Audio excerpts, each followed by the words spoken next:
Silas Crow didn't knock. He never did. The door of the Whitmore ranch house swung open so hard it cracked against the inner wall, and 8 children flinched in unison. 8 children who had already buried their father 4 days ago, whose eyes were still swollen and whose hands still shook when they reached for anything. Silas stepped through the frame like he owned the floor beneath their feet, because in his mind, he already did. He was a large man, the kind whose size was less about muscle and more about the sheer weight of his own contempt for everyone around him.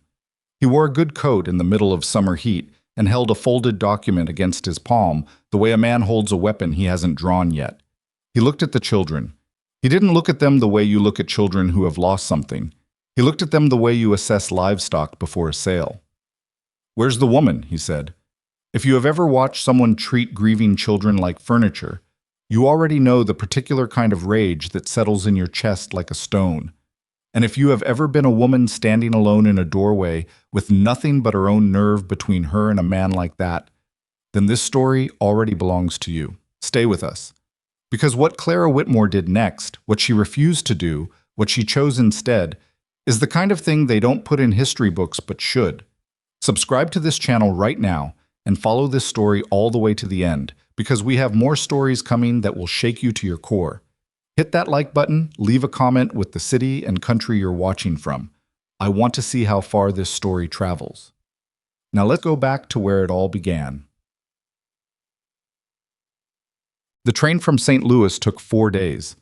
Clara Whitmore spent most of those 4 days sitting upright in the second-class car, with her hands folded in her lap and her traveling trunk wedged between her ankles, because she didn't trust the overhead rack, and she didn't trust the men who kept glancing at a woman traveling alone. She had $43 tucked into the lining of her left boot, $17 in her small coin purse, and a letter she had read so many times the fold lines had worn soft as cloth. The letter was from a man named Robert Hale.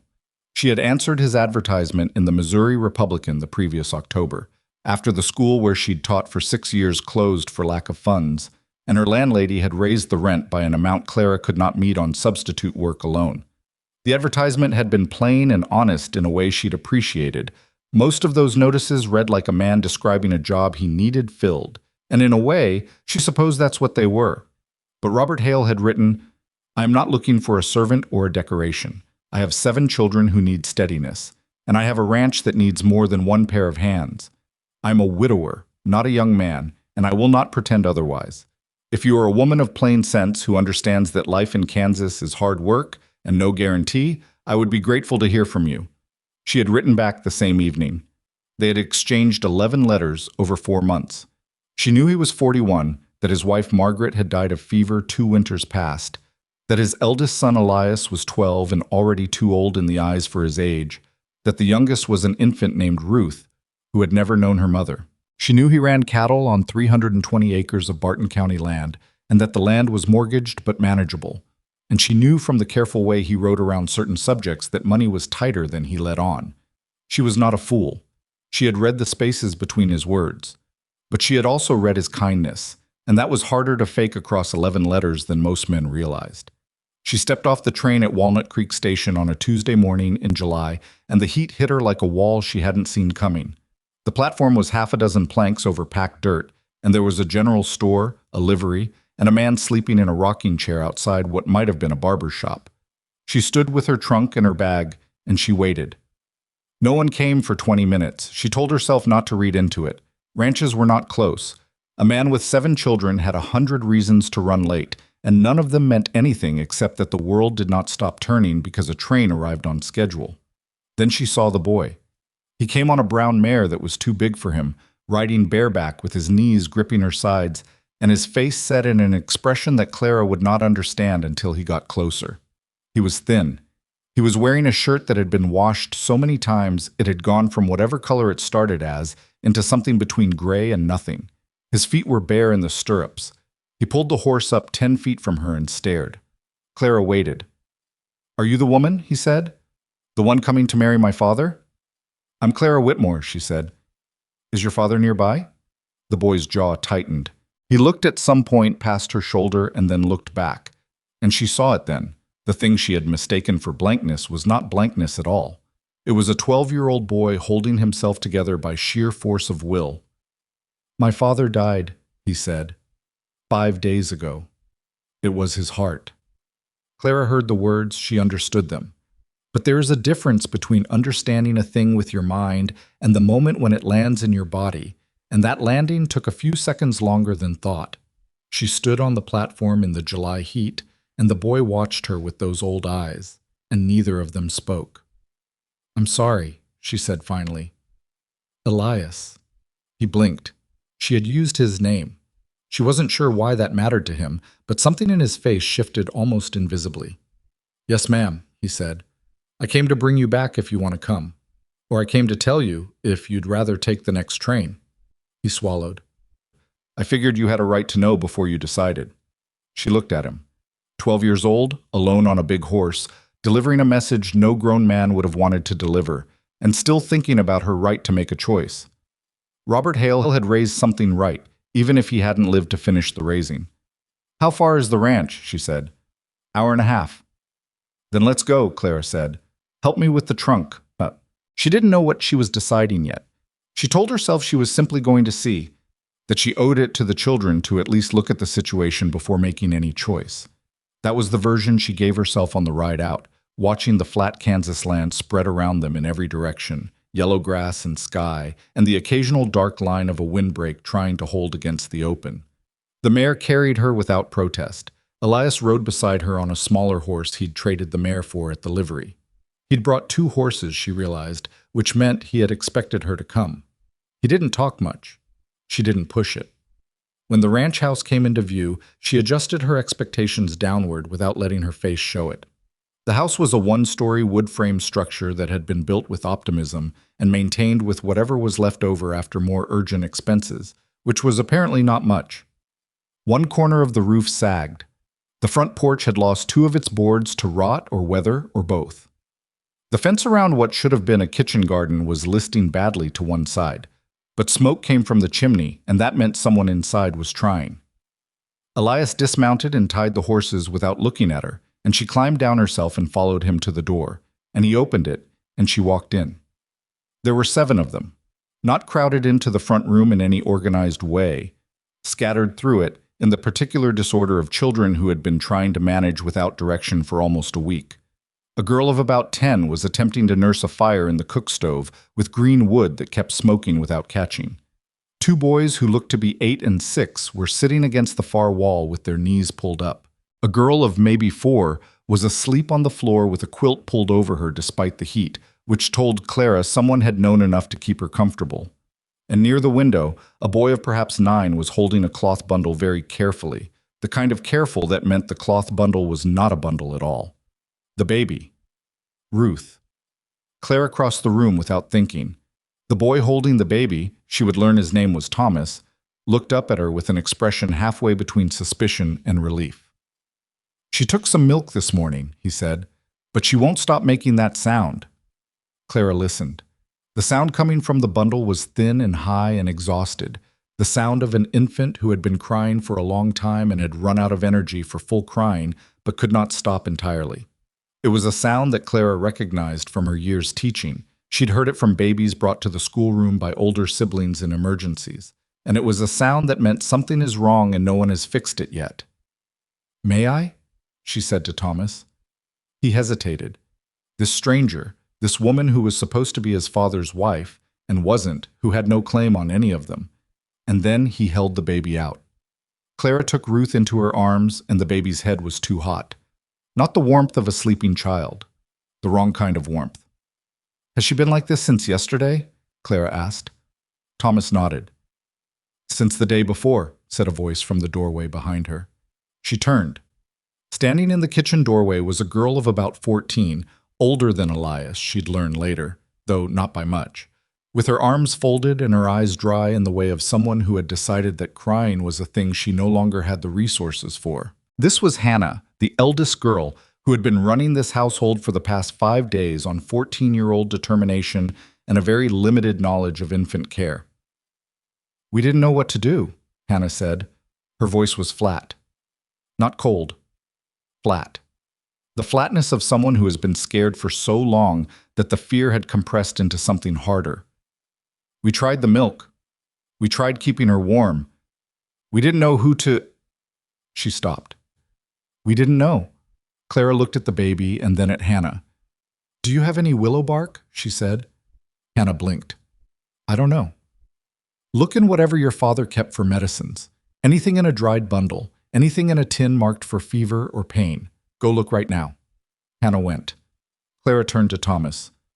"Boil me water. Clean water, as hot as you can get it." She looked at the girl by the stove. "Come help your brother with the fire." The girl scrambled up. Clara sat down in the nearest chair with Ruth against her chest and began doing the only thing immediately within her power, which was keeping the baby's body positioned so her breathing stayed clear, and talking quietly to her so she'd know there was a voice in the room that knew her name and wasn't afraid. She was afraid. She just didn't let Ruth hear it. Hannah came back with a small tin that turned out to contain dried willow bark and 2 other herbs Clara didn't recognize but that smelled medicinal enough to be trusted. She made a weak tea, cooled it to barely warm, and spent the next hour coaxing small amounts of liquid into Ruth with a clean cloth, drop by careful drop, with 2 children watching her from the doorway and one sitting right beside her because he couldn't make himself leave. The baby's temperature was still high when Clara's hands started shaking from hunger. She hadn't eaten since a biscuit the morning before, but it was not climbing anymore, and that was something. Elias appeared at her elbow with a bowl of something that turned out to be a very thin porridge, lumpy and underseasoned, the best that could be done with what they had. "Hannah made it," he said. "We didn't know if you—" He stopped, started over. "You can eat it. It's all right." Clara ate the porridge. It tasted like nothing in particular, but she ate every bit of it.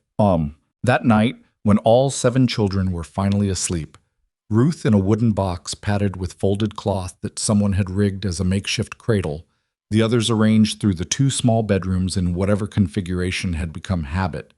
Clara sat at the kitchen table with a candle and tried to think.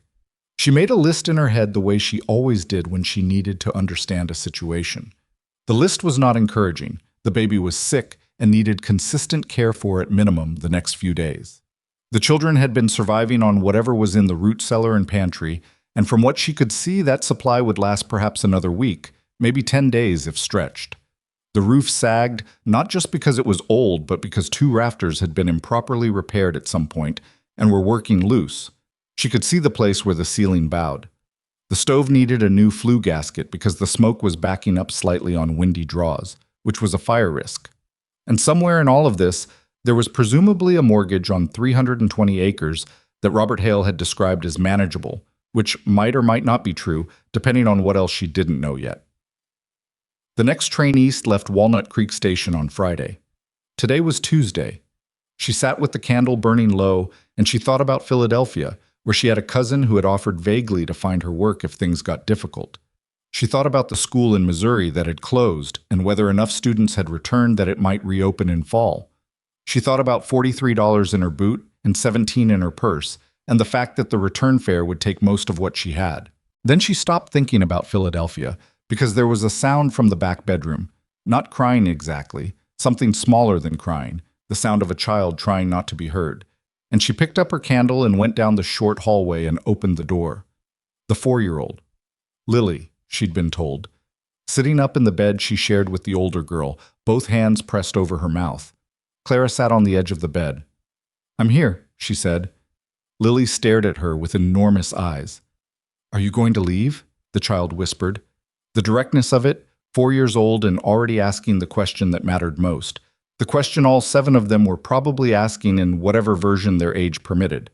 Clara looked at her. She had not made a decision yet. She was absolutely certain of that. She had made no promises, and she was under no obligation, and the situation was more dire than anything she had prepared herself for, and a rational woman would wait for morning at minimum before committing to anything. "No," Clara said. The word came out before she finished thinking it through. Lily dropped her hands, and her face did something complicated. Relief and suspicion mixed together in the proportion of someone who wanted very much to believe and had learned that wanting wasn't enough. "My papa said someone was coming," Lily said. "He said she'd take care of us." "Go to sleep," Clara said. "I'll be here in the morning." She sat on the edge of the bed until Lily's breathing went slow and deep. Then she walked back to the kitchen table and she sat down again, and she didn't think about Friday's train. She thought instead about willow bark tea and roof rafters, and whether there was a cow somewhere on this property that could provide reliable milk for the baby. She hadn't decided anything. That's what she told herself. Wednesday began before sunrise because the baby needed to be fed, and the fire needed starting, and there was no one else who knew what to do with the combination of those two facts. And somewhere in the doing of the first necessary thing and then the next necessary thing, Clara stopped waiting to decide and simply became the person who was deciding by action. She found the cow. There was one, a brindle thing named Bessie, by some previous family member who was temperamental and hadn't been milked properly in 5 days and was deeply unhappy about it. Clara had grown up with cows. She sat down on the three-legged stool and she spoke to Bessie in the same low tone she'd used with Ruth. And after some initial protest, the cow permitted it, and Clara came back inside with a pail of milk and the particular satisfaction of a practical problem solved. Ruth took the milk better than she had the day before. Her forehead was cooler. Elias came in when the sun was just clearing the horizon and found Clara at the stove and stopped. "I thought maybe," he said, and then didn't finish the sentence. "I thought maybe too," Clara said. "Set the table." He set the table. The younger children appeared one by one as the smell of cooking reached them, cautious at first, orbiting the kitchen doorway before coming inside, watching her from the corners of their eyes. She learned names while she worked: Elias, 12, Hannah, 14, who was already old enough to be suspicious of Hope, Thomas, 9, who had been holding the baby, James and Samuel, 8 and 6, the pair against the wall, Lily, 4, who had asked the direct question in the dark, and Ruth, who had no age yet, who was the beginning and end of her own urgent problem. She made biscuits with flour that was almost out and eggs from 3 hens. Elias showed her behind this barn, and she made them good because good food was not a luxury in a house full of frightened children. It was one of the few immediate forms of proof she could offer that things might be manageable. James ate his biscuit in about 4 bites and then looked at her. "Are you our mother now?" he said. Hannah, across the table, looked up sharply. Thomas stared at the table. Elias's jaw tightened. "I'm Clara," she said. "Let's start there." She found the ledger on Thursday. Robert Hale had been a careful man in some ways, careful enough to keep records, which was more than could be said of a lot of men. The ledger was in the bottom drawer of the desk in the corner of the main room, under a surveyor's map and a certificate of homestead filing. She sat down with it after the children were settled, and she opened it and she read. The mortgage on the land was held by the Crow Cattle Company at an interest rate that had been reasonable enough when it was signed, but had compounded in ways that seemed to her, not a banker, not a lawyer, but a woman who had kept her own household accounts since she was 16, somewhat aggressive. The original principal was $1,200. The current balance, per Robert Hale's most recent calculation dated 3 months before his death, was $1,041, which was not a manageable number. Not for a ranch that, from what she could see, was barely producing enough to feed 8 people. The name at the top of the mortgage document was Silas Crow, Crow Cattle Company, Barton County, Kansas. She set the ledger down and sat with that information for a while. She didn't know the name yet. She didn't know anything about Silas Crow except his name on a document, which told her only that he was owed money by a dead man whose children now sat in this house with no legal protection and no plan. She would learn more soon enough. Friday came. The train to St. Louis left Walnut Creek Station at noon. Clara was in the kitchen at noon, teaching Hannah how to stretch a pot of beans with salt pork and wild onions, explaining it as she did it rather than just doing it, because teaching was the thing that actually helped, whereas just doing it only helped once. She did not think about the train. She thought about the flue gasket, which she had asked Elias to look for in the tool shed, and about whether there was any way to know if the cattle that should be on these 320 acres were actually still on them or had drifted, and about whether she could get to town and back before dark if she left immediately after dinner. She had $43 in her boot. It was going to have to be enough to start. Whoa. The man came on Saturday. He didn't knock. The door swung open the way Clara would later learn Silas Crow always entered rooms he considered his own, which was every room he could think of a reason to enter, and he stepped through the frame and looked at the children with the eyes of a man valuing property, and he said, "Where's the woman?" Clara came out of the kitchen. She was carrying a dish towel, which she was still wiping her hands on, because she had been washing up when she heard the door, and she had not put the towel down. She would later be glad of that. The dish towel made her look like what she was, which was a woman in the middle of ordinary work. And there was something in ordinary work that men like Silas Crow did not know how to calculate into their threats. He looked her over once, assessed, decided. "You're the mail-order bride," he said. "The one that was supposed to marry Robert Hale." "I'm Clara Whitmore," she said. "And you are?" "Silas Crow." He said it the way men say a name they expect to land with weight. "I hold the mortgage on this property." "I'm aware of that." Something moved across his face, just briefly, the slight recalibration of a man who expected this to be simpler. "Hale's gone. The debt's still here. I'll need the loan paid in full, or secured with property, within 60 days. The children were watching, all of them, from various positions around the room. Even the baby seemed to have gone still. Clara folded the dish towel over her arm. "I'll need to see the paperwork," she said. Crow smiled. It was the smile of a man who had never been asked for paperwork by anyone who wasn't a lawyer, and who found the request mildly amusing in the way that power finds small resistance amusing before it removes it. "Of course," he said. He held up the folded document. "Right here." She crossed the room and took it from him. Took it. He didn't offer it. She simply reached out and took it. And she unfolded it and read it while he stood there. She had read enough documents to know when something wasn't right. The numbers were right. The signature was right. The date was right. But the clause at the bottom, the one specifying the remedies in case of default, was not the kind of clause that appeared in ordinary mortgage agreements. It specified not just the land as collateral, but all improvements in livestock and personal property on the land, and it specified that in the event of default, the lender had the right to take possession immediately, without court order, and to dispose of said property at his own discretion. She had never seen that kind of clause before. "Where did you say you were from, Mr. Crow?" she said. "I didn't," he said. 60 days, Miss Whitmore. Or I take what I'm owed." He looked at the children again. "All of it." He left. The door closed, not slammed, which was almost worse than slamming would have been, because it meant he saw no reason to dramatize.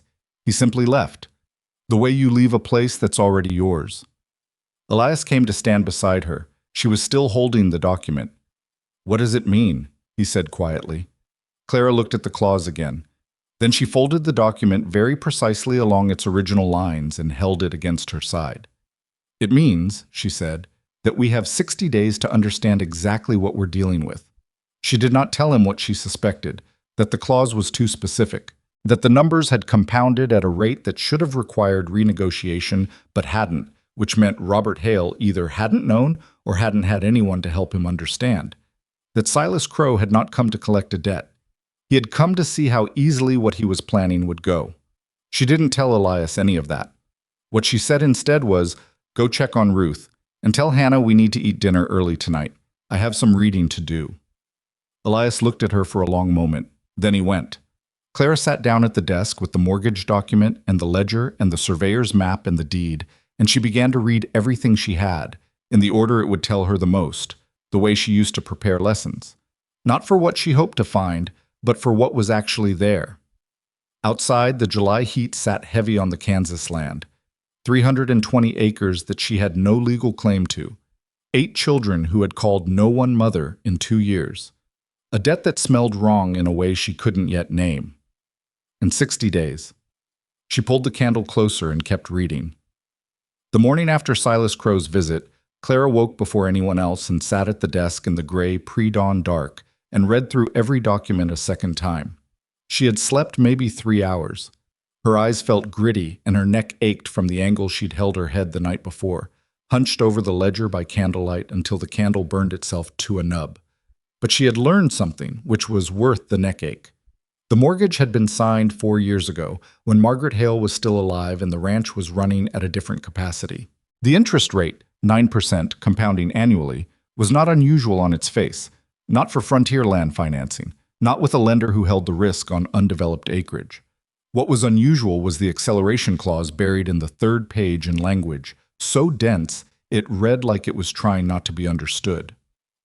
In the event of the borrower's death or incapacitation, the full remaining balance became due within 60 days at the lender's discretion, not upon default, not upon missed payment, upon death.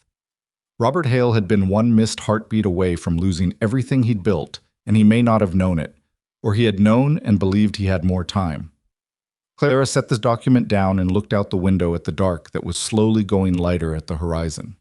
320 acres of Kansas grassland, a sagging house, 8 children who had nothing, and a man who had designed this situation with some patience and considerable legal cunning. She needed a lawyer. She had $60 and change.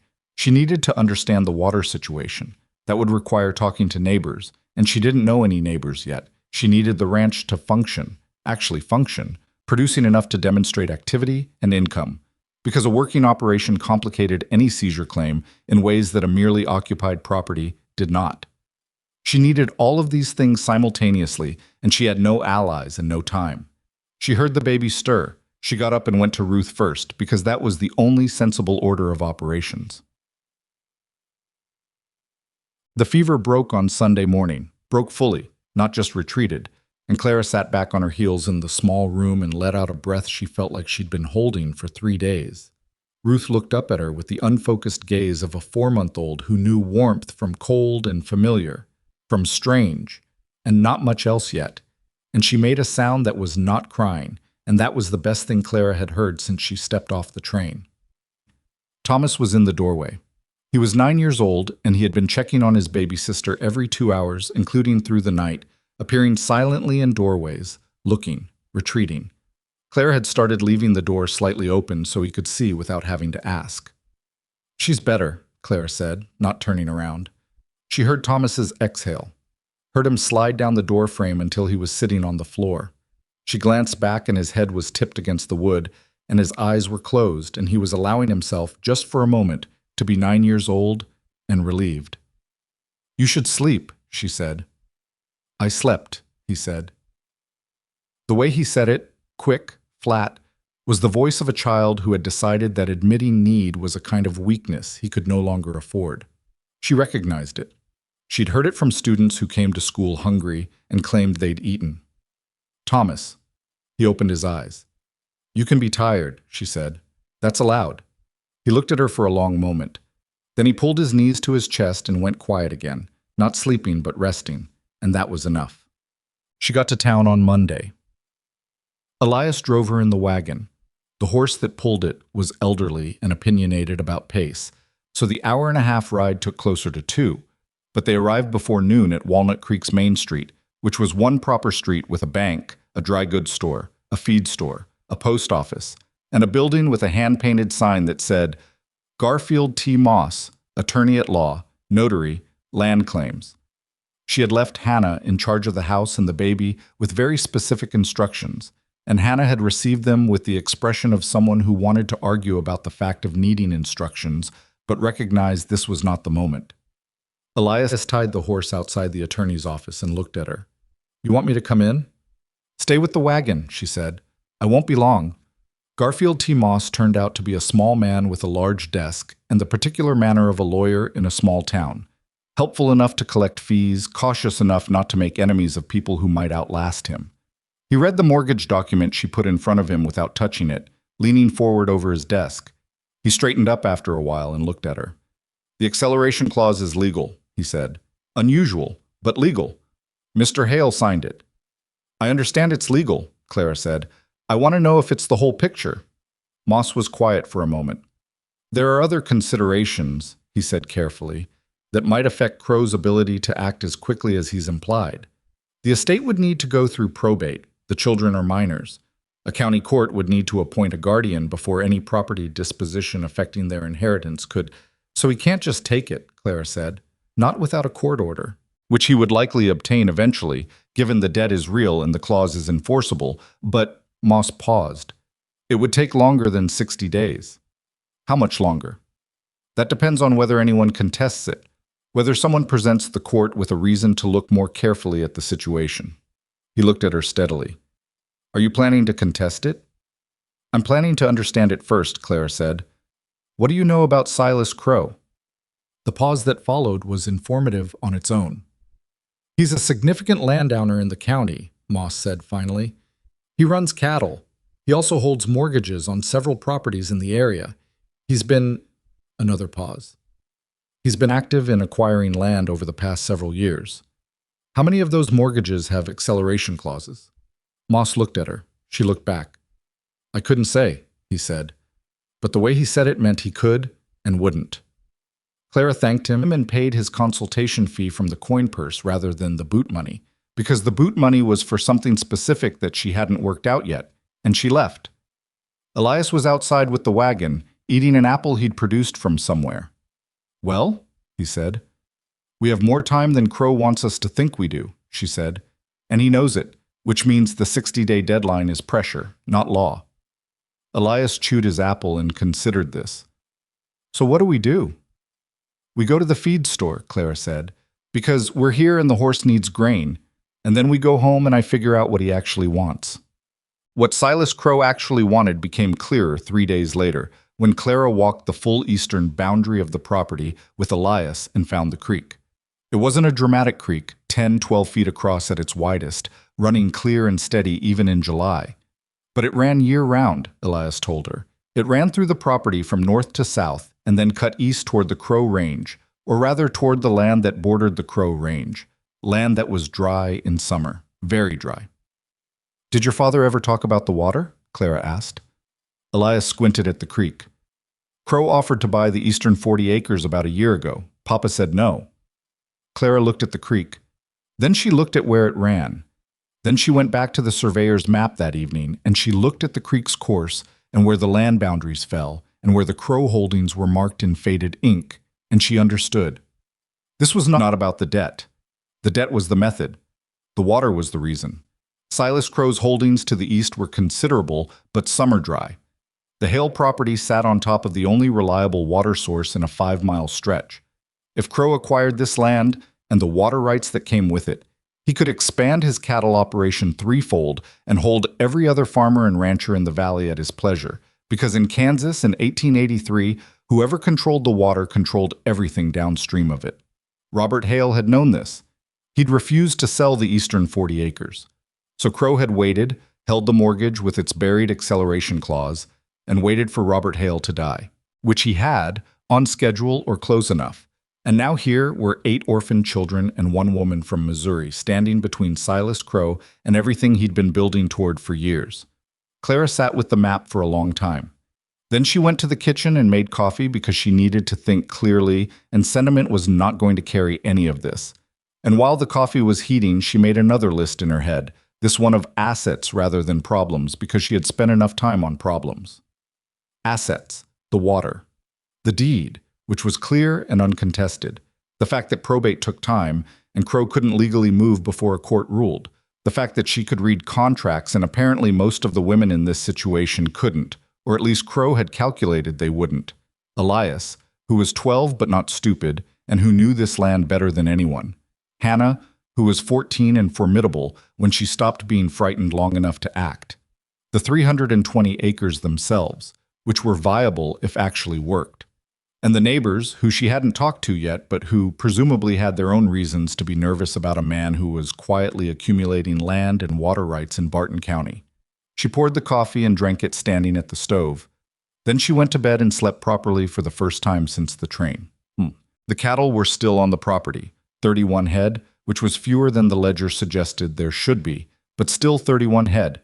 And the problem was that 31 cattle without active management was 31 cattle in the process of slowly becoming 28, then 25, through the ordinary attrition of animals left without proper oversight.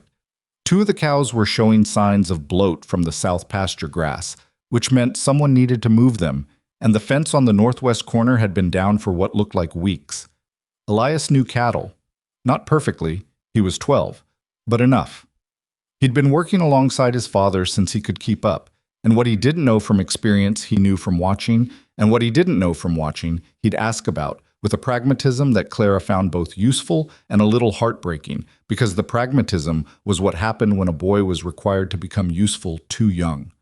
They moved the bloated cows on Wednesday morning, Elias in front and Clara behind, which was not an elegant operation. She'd handled dairy cows, but not range cattle, and the difference was significant.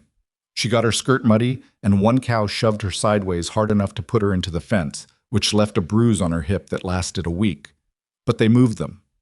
James and Samuel, the 6- and 8-year-olds, had attached themselves to this project with the tenacity of small boys who have discovered that helping is a way of not feeling helpless.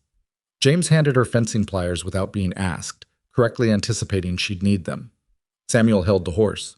They were both covered in mud by the time the corner fence was repaired, and Samuel had a scrape on his forearm from the wire that he presented to Clara afterward with a combination of pride and pain that was purely 8 years old. She cleaned the scrape and wrapped it and called him brave without calling him careless, which was the right balance. Hannah watched all of this from a careful distance. This was Hannah's pattern. Observe first, volunteer nothing, hold herself slightly apart as though approval were a thing she'd been burned by before. Clara didn't push. She could see Hannah helping. The house was cleaner than it should have been with a woman otherwise occupied all day. And the meals that Hannah managed when Clara was outside were not good but were competent and getting more competent by the day. But Hannah helped invisibly, as though she needed to be able to deny it. On Thursday evening, Clara came inside from splitting kindling to find Hannah sitting at the kitchen table with the household ledger open in front of her, a piece of paper beside it, and a pencil in her hand. "What are you doing?" Clara said. "We're almost out of salt," Hannah said without looking up. "And the cornmeal won't last past next week. And we have no candles." Clara stood in the doorway with the kindling in her arms. "I added up what we need," Hannah said. She pushed the paper across the table without making eye contact. "I tried to put it in order of what matters most first." Clara set down the kindling and picked up the paper. The handwriting was small and careful, and the arithmetic was right. "You can do figures," Clara said. "Papa taught me." A pause. "He said a woman who can't keep accounts ends up depending on men who can't be trusted." She said this in a tone that made it clear she was quoting something she had thought about a great deal. "Your father was right," Clara said. Hannah finally looked up. Something in her face wanted very much to ask a question, and something else in her face was not ready to ask it yet. "The salt is most important," Clara agreed. "We'll go to town Saturday. You'll come with me." Hannah looked back at the ledger. "I don't need to—" "I know you don't need to," Clara said. "Come anyway." She met Martin Briggs at the feed store on Saturday. He was a rancher, 50-ish, with the sun-cracked look of a man who had spent 30 years outdoors in Kansas and accepted the result without complaint. He was loading sacks into a wagon when Clara arrived, and he nodded at her the way people nod at strangers they recognize as new to the area. "You're the woman out at the Hale place," he said. Not unfriendly, just factual. "Clara Whitmore," she said. "You knew Robert?" "For 12 years. He hoisted a sack." "Good man. Sorry about what happened." She helped Hannah carry the salt to the counter and paid for it while the storekeeper tallied their other items, and she said, without making it seem like the primary conversation, "Mr. Briggs, did you know Robert had an acceleration clause in his mortgage with Crow?" Briggs set down the sack he was holding. "Did he?" he said. Not a question. "He did." She looked at him steadily. "I'm wondering if that's a common arrangement in the county or if Robert's situation was particular." Briggs was quiet for long enough that Clara started to wonder if she'd misjudged him. Then he said, "My mortgage was renegotiated 2 years ago. Crow bought out the original lender. I signed new terms." "Do you know what terms you signed?" Another pause. "I thought I did." She handed him the name she'd gotten from Garfield Moss, not Moss himself, who was clearly too entangled in local politics to be fully useful, but a land attorney in Dodge City who Moss had mentioned with the careful neutrality of someone pointing at something without wanting to be seen pointing. "This man handles estate and land claims," she said. "He might be worth writing to." Briggs took the paper. He looked at it, then at her. "You're not just trying to save the Hale place," he said. "I'm trying to understand what Crow is building," she said. "And I think the picture is probably bigger than one ranch." She collected Hannah and the salt and the cornmeal and 3 candles, which was all they could afford, and she drove home. Hannah was quiet for most of the ride, which was her default. But about 20 minutes out, she said, "That man knew something he didn't want to say." "Yes?" Clara said. "Will he help?" Clara considered the question honestly. "I don't know. He's scared. Scared men either help or they make things worse. She watched the road. We'll find out. The second week was harder than the first in ways she hadn't anticipated, which mostly had to do with the children themselves. The emergency of the first week, Ruth's fever, Crow's visit, the immediate practical crises, had organized everyone around obvious purpose. But in the second week, the emergency settled into a lower grade difficulty that was actually harder to manage because it was less defined. Lily started waking twice each night calling for her father, which meant Clara was up twice a night, which meant everyone heard the crying even when they didn't get up. And the sound of a small child calling for a dead man had a way of sitting in a house and not leaving when morning came.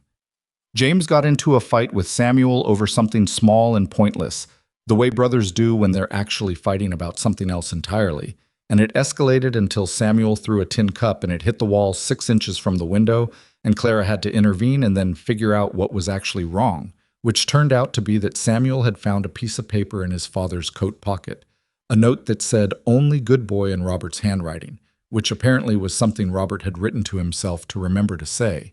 And he didn't know what to do with having found it, and the not knowing had come out as a cup against the wall. She sat with Samuel on the porch steps for a while after that, and didn't try to make it better, because some things don't get better, they just get lived with. And she'd found over years of teaching that children knew the difference between someone helping them feel better and someone sitting with them in the actual feeling. Thomas, meanwhile, had assigned himself to Ruth so completely that Clara had to establish some negotiated boundaries about sleeping and meals, because he would have sat beside that wooden cradle forever if left unsupervised. She didn't argue with the protectiveness. It was its own kind of love, and it was real. She just made sure he ate and slept, and occasionally did something that had nothing to do with the baby. Elias was the one she worried about most and said the least about. He worked from dawn past dark without complaint and without being asked. He knew where everything was, what needed doing, what could wait. He was better on horseback than she was, and better with the cattle than she admitted, and she was genuinely relying on him for things that should not have been a 12-year-old boy's responsibility. She knew this. She tried to redirect tasks when she could, gave him things that were less urgent, insisted he eat dinner sitting down instead of standing in the doorway, because standing in the doorway meant he was ready to leave again, and she needed him to understand that resting was also allowed. But one evening she came out to the barn and found him sitting in the hay with the old ledger open across his knees, and he wasn't reading it, he was just holding it, in the way you hold a thing that belonged to someone you miss. She sat down in the hay beside him. He used to do the accounts on Sunday nights, Elias said, after supper, right there at the desk. He'd do them, and then he'd tell us what the week had cost, and what the week had earned, and whether we were ahead or behind. Was it usually ahead or behind? Elias almost smiled. Behind, but not by as much as it could have been, he always said. He closed the ledger. He was trying. I know, Clara said. Elias looked at the barn wall. If Crow takes the place, where do the little ones go? She'd thought about this. She'd thought about it more than she'd let herself show. He's not taking it, she said, but if he does. He's not, Clara said. Not to end the conversation, but because she'd made a decision she hadn't put into words yet, and this seemed like the moment. Elias, I don't know exactly how this gets fixed, but I know Crow's plan depends on us being easy to move, and I'm not planning to be easy to move, so he'll have to find another way. And there isn't one. Elias turned that over. You sound like you know that, he said. I'm working on knowing it, she said. That counts. He handed her the ledger. You should probably keep this. You understand it better than I do. She took it. They sat in the barn for another few minutes without talking, which was its own kind of conversation, and then they both went back inside. Crow came again at the end of the second week. This time he did knock, which was almost more unsettling because it meant he'd decided to change his approach. Clara opened the door. He was alone this time. No hired man waiting in the yard, no performative display of backing, just Crow in his good coat, holding his hat in his hands, which was a gesture she did not trust for 1 second. Miss Whitmore, he said, I wanted to talk, if you have a moment.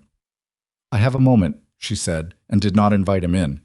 She stepped onto the porch and pulled the door mostly closed behind her. Something crossed his face. He'd expected to be let inside. I've been thinking, he said, that the situation here might benefit from a more practical resolution. You're in a difficult position. These children are in a difficult position. I wonder if there's an arrangement that serves everyone better than a prolonged legal dispute." "What kind of arrangement?" she said. "The eastern 40 acres, the creek access. If you were willing to convey those to me now, at fair price, I'd be willing to restructure the remaining mortgage at favorable terms, extend the timeline, reduce the rate." He looked at her with the patient expression of a man who believed he was being generous. "It would relieve a considerable burden." Clara looked at him. She thought about the creek, about the water rights, about every rancher and farmer downstream who would be at Silas Crow's mercy the moment he controlled that water. She thought about Martin Briggs's face when she'd asked him about his renegotiated mortgage. She thought about 8 children inside this house who had no idea this conversation was happening. "I appreciate the offer," she said. "I'll need to consult with a few people before I respond." His patience thinned slightly. "This offer has a limited timeline, Miss Whitmore. I'd encourage you not to—" "I heard you," she said pleasantly. "I'll be in touch." She went back inside and closed the door and stood in the hallway until she heard his horse leave. Hannah was in the kitchen doorway. "What did he want?" she said. "The same thing he always wants," Clara said. "He just wrapped it differently this time." Hannah's jaw set in a way that was eerily similar to Elias's. "What are you going to do?" Clara hung her shawl on the peg by the door. "I'm going to write some letters," she said. "And then I'm going to make sure we have enough hay in the east barn to last the winter, because I'm not going to let us be in a position where practical necessity forces our hand." "That'll take all week," Hannah said. "Yes," Clara agreed. "So you should probably help me." Something shifted in Hannah's face. Not softened exactly, but unlocked slightly, the way a door unlocks when someone uses the right key. She didn't say anything, but she moved to the table and picked up the list she'd made the week before and turned it over and started a new list on the back. Clara went to the desk and got out paper and pen and began her first letter to the attorney in Dodge City. She wrote carefully. She laid out what she knew about the mortgage structure and what she suspected about the water rights, and she asked specific questions about probate law and guardian appointment procedures in Barton County and whether there were existing legal challenges to any Crow holdings in the county that might be relevant. She wrote until the candle went low. Then she sealed the letter and addressed it and set it by the door for Elias to take to the post office in the morning. Then she sat in the dark kitchen for a few minutes and let herself be tired, which was the only honest thing left to do at the end of a day like that. Outside, somewhere on the 320 acres that still belonged to this family. Still, for now, still, a nightbird was making a sound in the dark, and the creek ran east the way it always had, indifferent and steady, not knowing or caring what its value was to the people who would fight over the land it crossed. Clara blew out the candle and went to bed. She would need to be up before dawn again. There was no version of this that didn't require that. The letter from Dodge City arrived on a Thursday, 3 weeks after Clara had sent hers. She was in the yard when Elias came back from the post office, and she could tell from the way he held the envelope, carefully, like it mattered, that he understood something important had come back.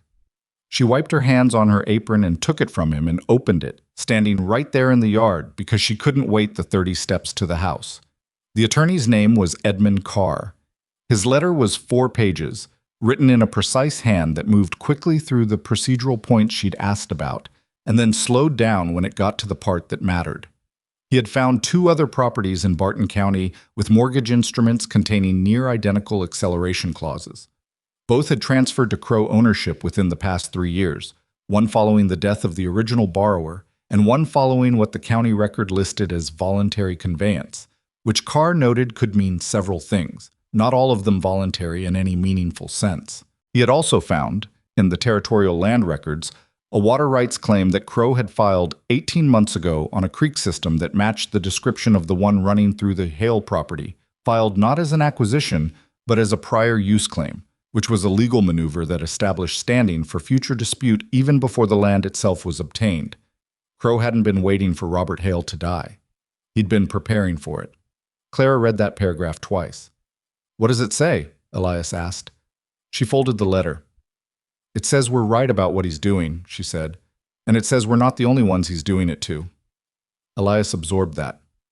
"Does it say how to stop him?"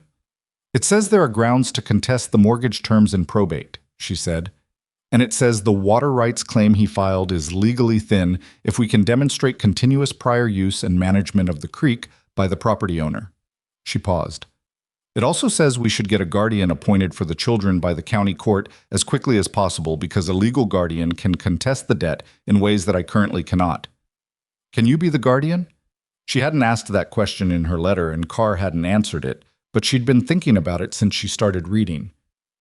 I don't know, she said honestly. I have no legal relationship to any of you. I'm not family. I'm not… She stopped. I'll write back and ask. She went inside and wrote the follow-up letter that afternoon. And then she did the thing she'd been putting off because she'd been waiting to understand more before she acted on it. She went to the desk and unfolded the surveyor's map, and in the margin where there was blank space, she wrote down every name she could think of who had reason to pay attention to what Silas Crow was doing in Barton County. Martin Briggs. 2 other ranchers she'd met briefly at the feed store. The widow who ran the dry goods store and had mentioned, offhand, that her late husband's land had been purchased by a cattle company 3 years ago. The German family 2 miles north, whose name she'd seen on a fence post but whom she hadn't spoken to yet. It was not a long list, but it was a start.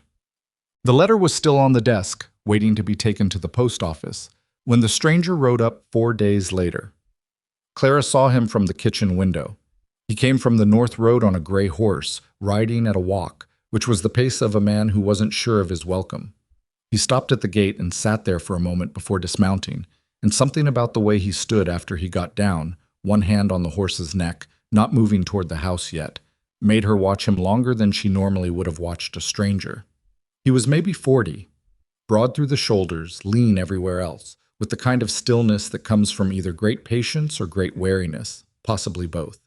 He had a scar along his jaw that ran from ear to chin, old and healed silver. His coat was good but worn. He held his hat in the same hand that held the reins, and he looked at the house the way you look at something you're not sure will still be there if you blink.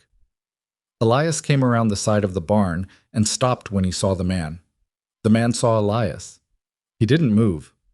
Clara came out onto the porch. "Can I help you?" she said. The man looked at her, then at the house, then back at her. "I'm looking for the Hale place," he said. "I was told Robert Hale lived here." "Robert Hale died 6 weeks ago," she said. "Who are you?" A long pause, the kind that was doing something inside it. "Gideon Hale," he said. "I'm Robert's brother, at gut." The silence that followed was the particular silence of a situation rearranging itself before anyone had decided what to do about it. Clara looked at him. He looked at her. Elias, behind him, had gone very still. "Elias," Clara said carefully, "why don't you go inside?" "I know who he is," Elias said. His voice was flat and cold in a way she'd never heard from him before. "He left. 12 years ago. He just left." Gideon didn't flinch at that, which told her he'd expected it. "I know," he said. He said it to Elias, not to Clara. "You don't get to just show up," Elias said. "You don't get to come here now and…" He stopped. His jaw worked. He was 12 years old and furious and holding about 6 weeks' worth of grief that had been waiting for somewhere to go. "He wrote to you. Did you know that? He wrote to you twice and you never wrote back." Gideon closed his eyes briefly. "I know that too." "Then why are you here?" "Because someone told me he was gone," Gideon said, "and I didn't have a reason to stay away anymore." Elias made a sound that wasn't quite a word and walked into the barn and pulled the door shut behind him, hard enough to be heard, but not so hard as to be a slam, which was somehow worse than a slam. It was controlled anger, contained anger, the kind that had learned to take up less space because the person carrying it had been taught that taking up too much space was a risk. Clara looked at Gideon Hale. "Come inside," she said. "We'll talk." She put coffee on because it was something to do with her hands while she thought, and she told him what had happened in the 6 weeks since Robert died in the careful, factual way she'd developed for situations where emotion was present but efficiency was necessary. The debt. The acceleration clause. Crow's visits. The attorney in Dodge City. The water rights claim she'd found in the territorial records. Gideon listened without interrupting, which she appreciated. He sat at the kitchen table with his hat on his knee and his coffee untouched, and he listened the way people listen when they are genuinely trying to understand rather than waiting for their turn to speak. When she finished, he said, "How long do you have?" "Carr thinks 3 to 4 months before Crow can move through probate. Maybe less if he has a sympathetic judge. Gideon nodded slowly. And the children? They're here. They're managing. She paused. Ruth was sick when I arrived. She's better now. Lily still cries at night. Thomas doesn't sleep enough. Hannah pretends she doesn't need anything. She heard herself listing them and stopped. They're doing what children do when they've had no choice but to manage. Gideon looked at his coffee. Robert wrote to me because he was sick, he said quietly. He didn't say he was dying. He said his heart had been giving him trouble and he wanted to. He stopped. I wrote back. 3 weeks ago. I didn't know it was already too late. Clara looked at him. What did he want? He wanted me to come. Gideon's voice was level, but something underneath it was not level at all. He said he had someone coming to help, but that he was worried about what happened if things went wrong, and he wanted me to be here. In case. She sat with that. You and Robert, she said. What happened 12 years ago? He looked at the table. It's a long story. I've got coffee, she said. He almost smiled. Then he told her. It was the kind of story that families accumulate over years of proximity and pressure. 2 brothers, different temperaments, a dead father's land that they couldn't agree on how to manage, and one bad night when an argument about money turned into something uglier, and Gideon had said things he couldn't take back and done something he'd spent 12 years being unable to talk about cleanly. He didn't try to make himself the wronged party. She gave him credit for that. He told it straight, including the parts where he'd been at fault, including the part where he'd left instead of coming back to fix it, because coming back meant looking at what he'd broken, and he hadn't been ready for that for a long, long time. What's on the other side of that scar? She said, when he was done. He touched his jaw reflexively. A man I owed money to, in Colorado, who felt strongly about the debt. Did you pay it? Eventually, he said. The hard way. She drank her coffee. Outside, she could hear James and Samuel chasing something around the yard, some small animal that had made the tactical error of appearing near children with nothing pressing to do. Life at its most ordinary. The children don't know you, she said. I know. Elias isn't going to make it easy. I know that too. She looked at him directly. Why should I trust you? It was a blunt question, and she meant it as one, and he received it as one. You shouldn't, he said. Not yet. I haven't given you a reason to. He met her eyes steadily. I'm asking for the chance to give you one. Clara put her cup down. She thought about what she had and what she needed.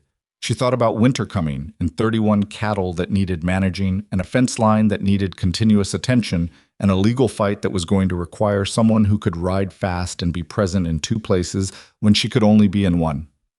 She thought about the children who needed more than she could provide alone, and she thought about Elias's face in the barn, furious and grieving, and she thought about the fact that trust was not a thing you decided in a kitchen over coffee.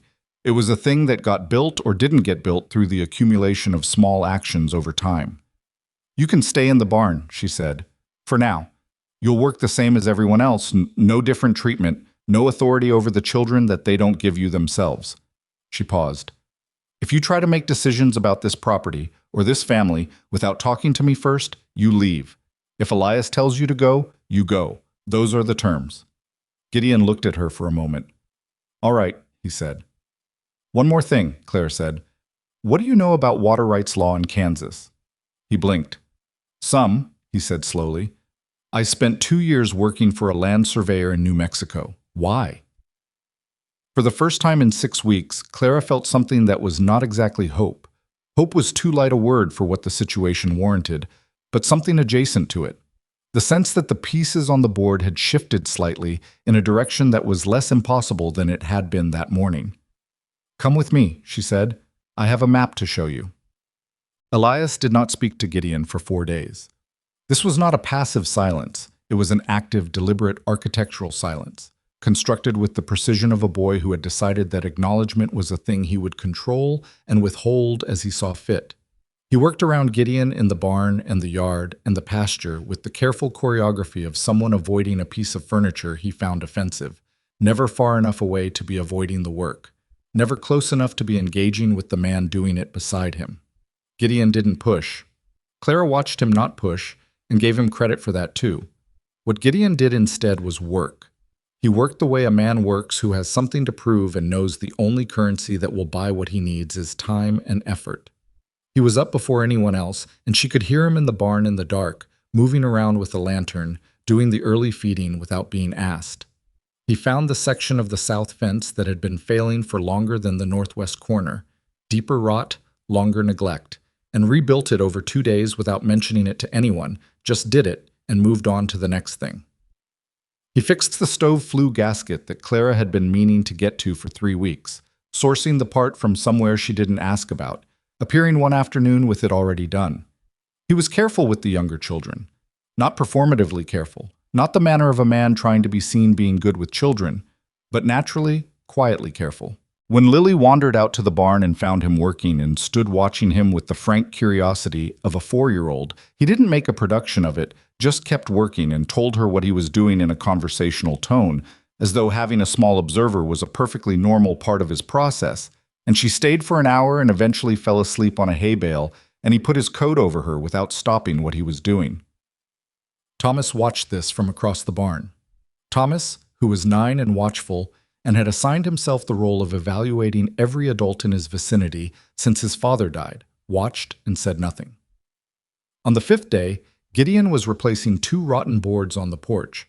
They'd been soft underfoot since Clara arrived, and someone was eventually going to go through them. And he was working quietly, hammer and nails, measuring twice before cutting, and Elias came out the front door and stopped at the sight of him. They looked at each other. "You're doing that wrong," Elias said. Gideon looked at the board he'd just cut. "How so?" "The grain. It should run the other way or it'd freeze." A pause. Gideon looked at the board, looked at the remaining wood. "Your father teach you that?" Elias's jaw tightened. "Yes." Gideon set down the board he'd cut and picked up another piece and looked at it. "Show me," he said. Elias stood there for a moment, clearly having not expected that response, the resistance in his body unsure of what to do with agreement. Then he came off the porch steps and crouched beside the wood and showed him.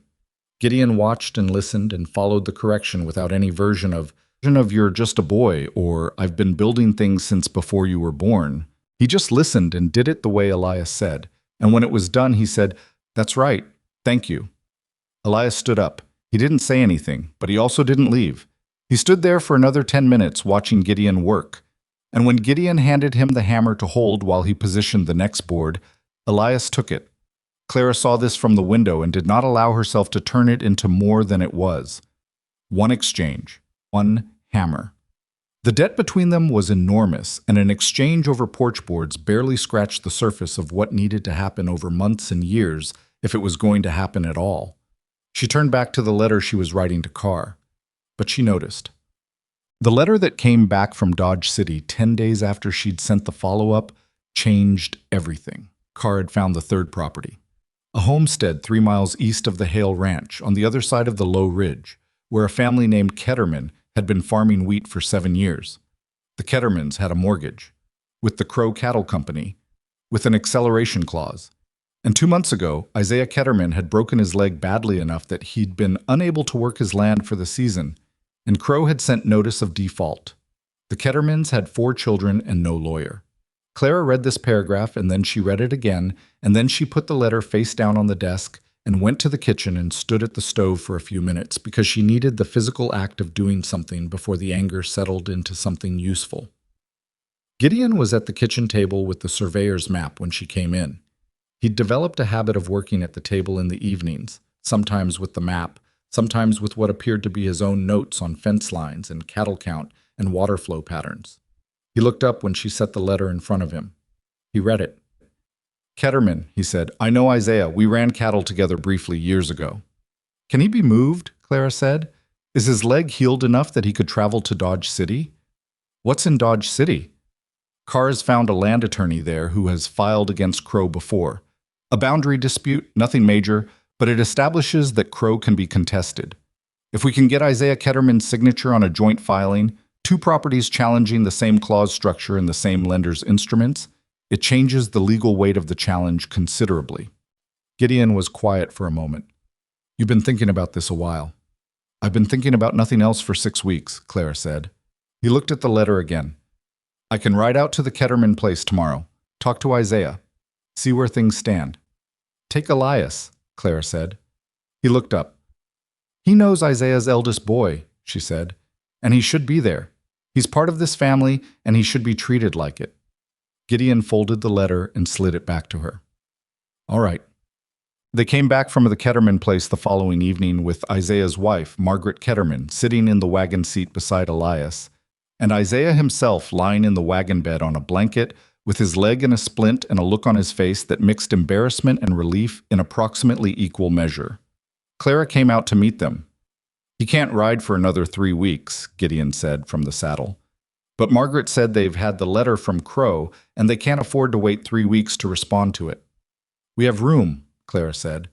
She looked at Margaret Ketterman, who was a thin woman with a determined face and eyes that had been doing quiet calculations since the moment she arrived. You'll stay here while we figure this out together.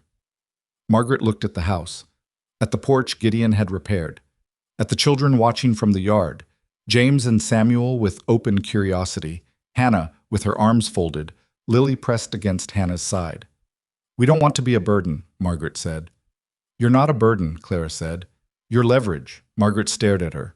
Then she laughed, a real laugh, short and surprised, and climbed down from the wagon. The Ketterman children were 4, 2 boys and 2 girls, ages ranging from 5 to 13, and their arrival reorganized the household in ways that Clara hadn't fully anticipated. 8 children became 12 overnight, which meant the logistics of feeding and sleeping required renegotiation, which Hannah approached with the focused intensity of a general resupplying troops. She produced a sleeping arrangement within an hour that maximized the space without requiring anyone to share a bed with a stranger, which Clara thought was frankly impressive. Isaiah Ketterman, propped on a chair in the main room with his leg elevated and a cup of coffee in his hand, looked around at the combined household and said, Robert always said this place had room for more people than he knew what to do with. He was right, Clara said, though she hadn't known Robert well enough to know if he'd meant it the way it was currently manifesting. Gideon was in the doorway. Isaiah looked at him for a long moment. Gideon Hale, he said. I heard you were dead. Disappointed? Gideon said. Isaiah grinned. Surprised. Come sit down. You look like a man who's been working too hard and eating too little. Something in Gideon's posture loosened slightly, the particular loosening of a man who has been held at careful distance for weeks and has just heard someone speak to him without caution. He came in and sat, and for an hour the 2 men talked while Clara wrote letters at the desk and listened with half her attention, tracking the conversation for information she might need while Margaret Ketterman helped Hannah in the kitchen with the kind of competent, unsentimental helpfulness that came from a woman who had been managing a household alone for 2 months. From that conversation she learned several things.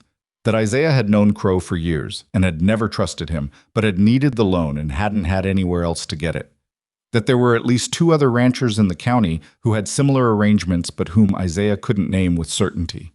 That Crow had a man in the county court, not a judge, but a clerk who processed filings and could slow down or accelerate paperwork as needed. That last piece landed hard. Who is he? Clara said from the desk. Both men looked at her. Name, she said. The court clerk. Arvid Holt, Isaiah said. He's been there 8-9 years. Good friends with Crow's foreman. Clara wrote the name down. Thank you, she said, and went back to her letter. The thing that broke the surface 3 days later was the one she hadn't been looking for. She had been reorganizing the papers from Robert's desk. Not searching, just sorting, creating order out of the accumulation of a man's working life. When she found the folder behind the bottom drawer. Not in the drawer.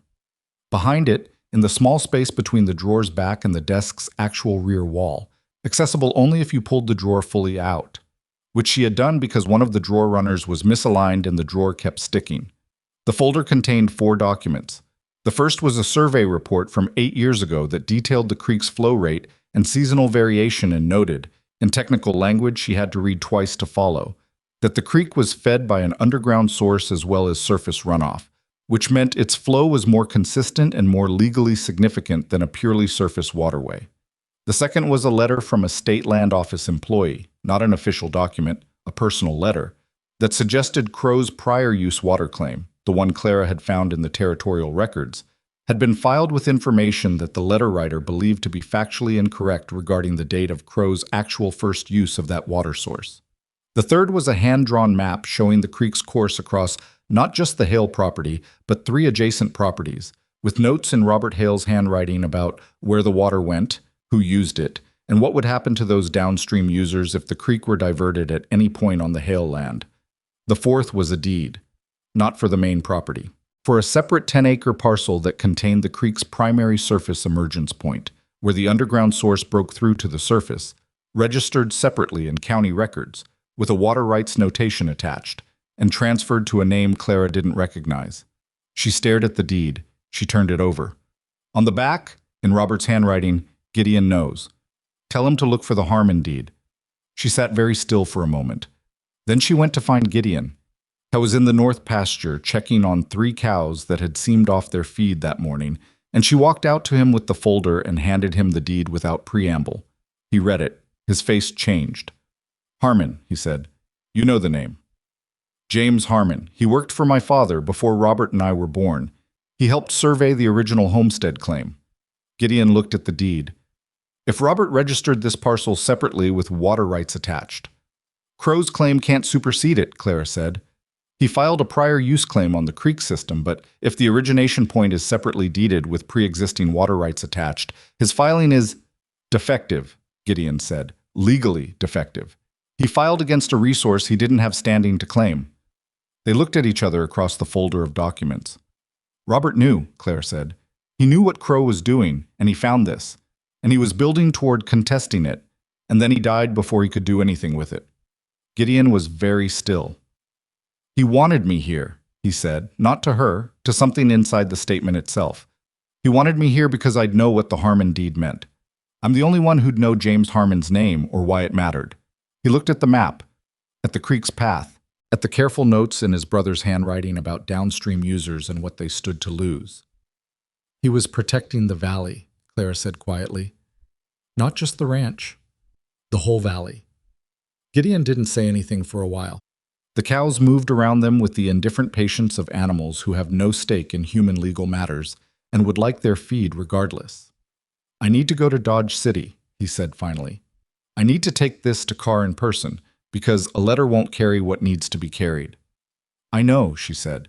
That means you're here alone. With all of them. She looked at the folder. I've been here alone since the beginning, she said. 2 more weeks won't change that. He looked at her.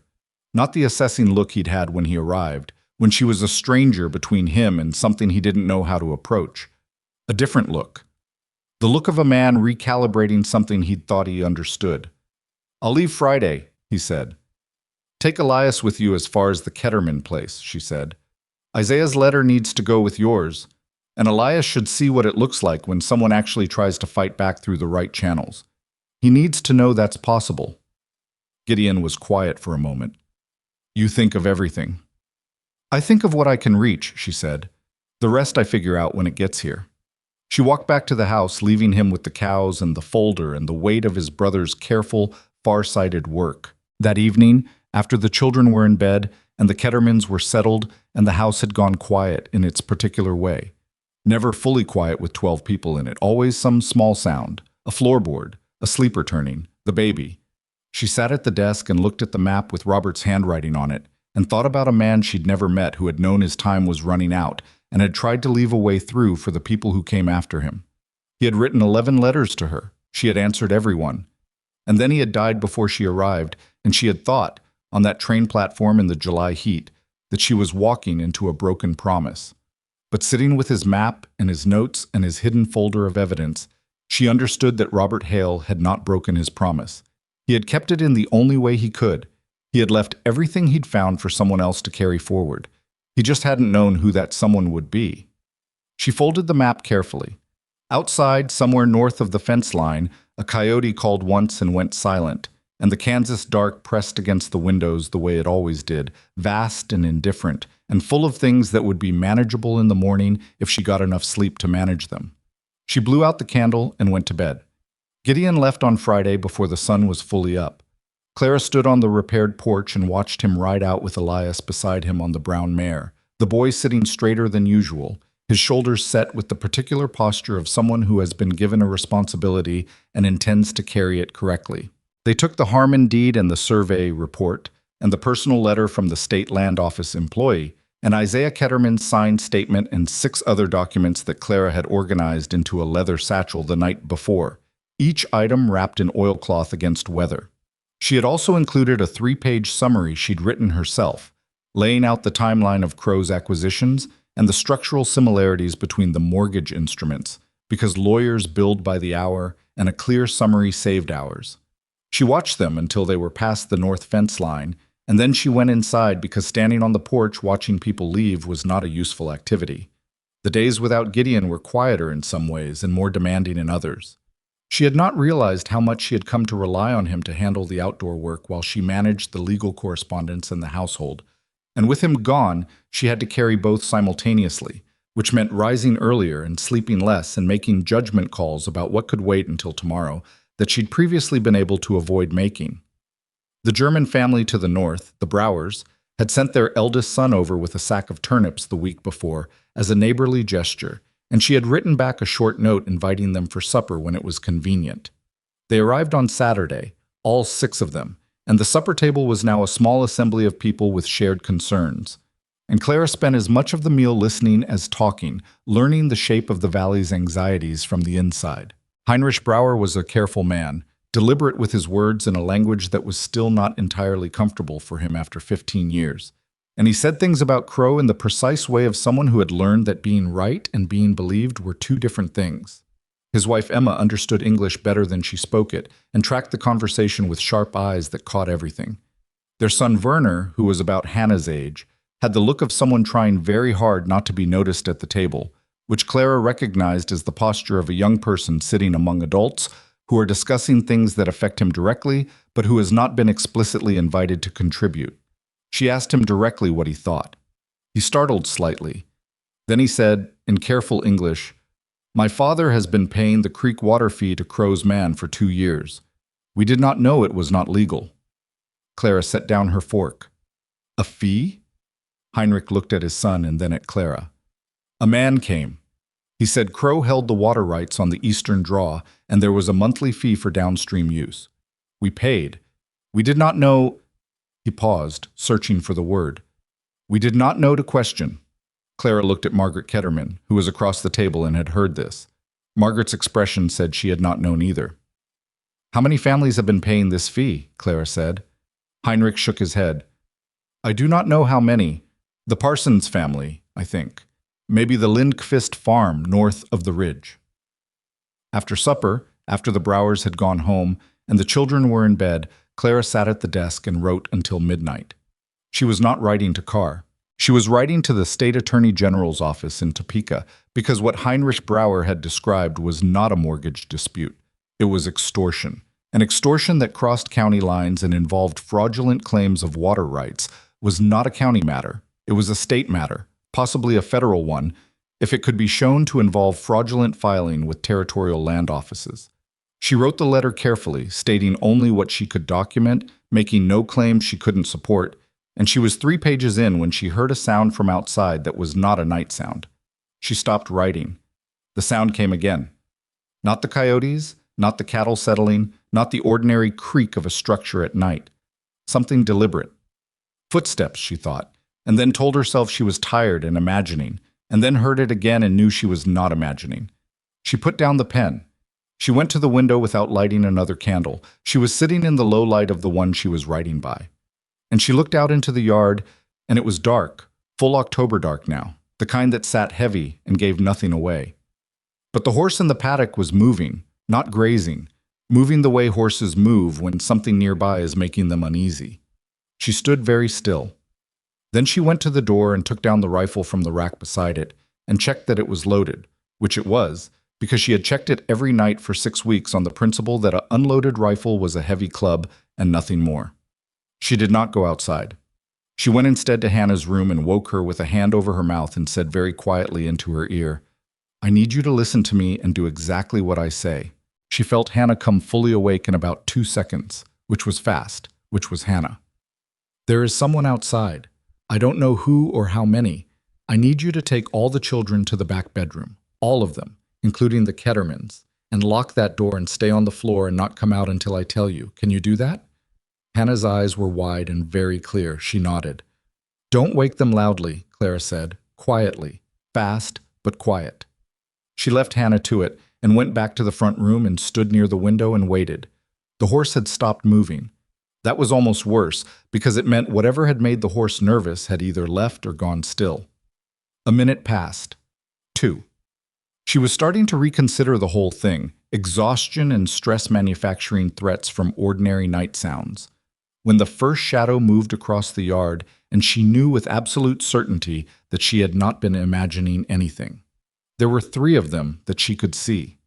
Moving from the north side of the yard toward the barn, which was where the cattle were kept at night now that the weather had turned cold. Moving quietly, with the deliberate quiet of men who had practiced this particular kind of quiet. She had about 30 seconds before they reached the barn door. She thought about firing a warning shot, and then thought about 12 children in the back bedroom and the fact that a warning shot invited return fire. And she thought about the fact that she was one woman with one rifle, and she did not know how many more men might be outside the range of her window. She did not fire. She watched. The 3 men reached the barn. One of them was carrying something she couldn't identify in the dark, and then she could identify it when he moved past the gap in the barn wall where a board had been loose since September and lantern light leaked through, and what he was carrying was a torch, unlit. And the thing that moved through her was not fear exactly, but something colder than fear, the recognition of what they intended. They were going to burn the barn, with the cattle inside.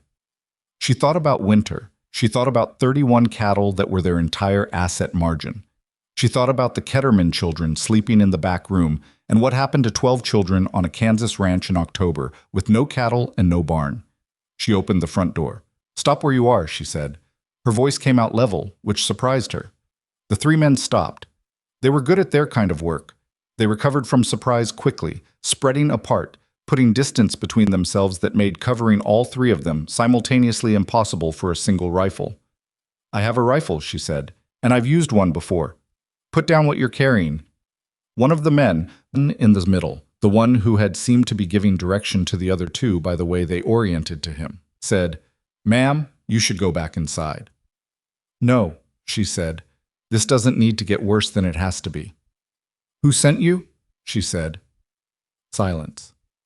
"I know who sent you," she said, "and I want you to understand something. Whatever he told you this was, collecting a debt, handling a property matter, what you're about to do is arson and criminal trespass. Those are federal charges in this territory. I have documentation of what Silas Crow has been doing in this county, and it is currently in the hands of an attorney in Dodge City, and a letter is on its way to Topeka. So whatever he's paying you is not worth what comes next." The man in the middle was very still. "Back away from the barn," Clara said. Another silence. The long, suspended kind where something is being decided. Then, from the darkness to her left, a 4th man she hadn't seen stepped out of the shadows near the water trough, and he was holding something shorter than a rifle, and she understood in the precise moment of understanding that she had made a tactical error in coming outside, because outside she could be flanked, and she was being flanked, and there was nothing she could do about it now except not show that she knew it. "Clara." The voice came from the south side of the yard, and she knew it, and she had never in her life been so relieved to hear a voice she recognized. Gideon was in the yard. She didn't know how or when. He should have been 2 days from Dodge City, but he was there, to the south, with his own rifle up, and he wasn't alone. Isaiah Ketterman was beside him on a horse, leg splint and all, and Martin Briggs was there. And behind them in the dark she could hear more horses, more movement, and she realized with a disoriented clarity that she did not know when any of this had been arranged. "4 of you," Gideon said to the men by the barn. His voice was the quiet voice of a man who had stopped needing to perform threat because the situation made it unnecessary. "And I count 7 of us. You want to do the arithmetic, or should I?" The man in the middle put down the torch. It was over in 20 minutes. Not resolved. Not the thing underneath it. Not Crow, or the debt, or the water rights, or any of the tangled legal machinery that had been building for months. But the 4 men left the yard on foot after their horses were moved to the paddock, because Martin Briggs had made the practical observation that men without horses did not come back quickly, and they walked north in the dark toward the road, and Clara stood on the porch and watched them go. Then she sat down on the porch steps because her legs had decided to stop working well, and she wanted to be closer to the ground. Gideon came and sat beside her. Not immediately. He let the others see to the horses and check the barn and do the things that needed doing first. And then he came to the porch and sat down 2 feet from her and didn't say anything for a moment. "You were supposed to be in Dodge City," she said. "We got there and back," he said. "Car needed 2 days. I came back as fast as the horse could carry me." He paused. "When I left Elias with the Kettermans to ride back, Isaiah said he was coming too, and that Briggs had been talking to him, and there were others who wanted to—" He stopped. "I didn't know about tonight. I didn't plan for tonight. I just rode hard because something felt wrong." "How did Martin Briggs know?" "He didn't. He was coming to tell you something, and he met us on the North Road, and we came together." Clara looked at the yard. Martin Briggs was talking to Heinrich Brauer, who had apparently arrived in the last wave of people Clara had not known were coming. She was still accounting for all of them. The Brauer boy, Werner, was helping Isaiah off his horse with the careful attention of someone who had also been told about tonight, at some point she'd missed. "How many people are in my yard right now?" she said. Gideon looked. 8, 9, counting Elias. Elias. She hadn't seen him yet.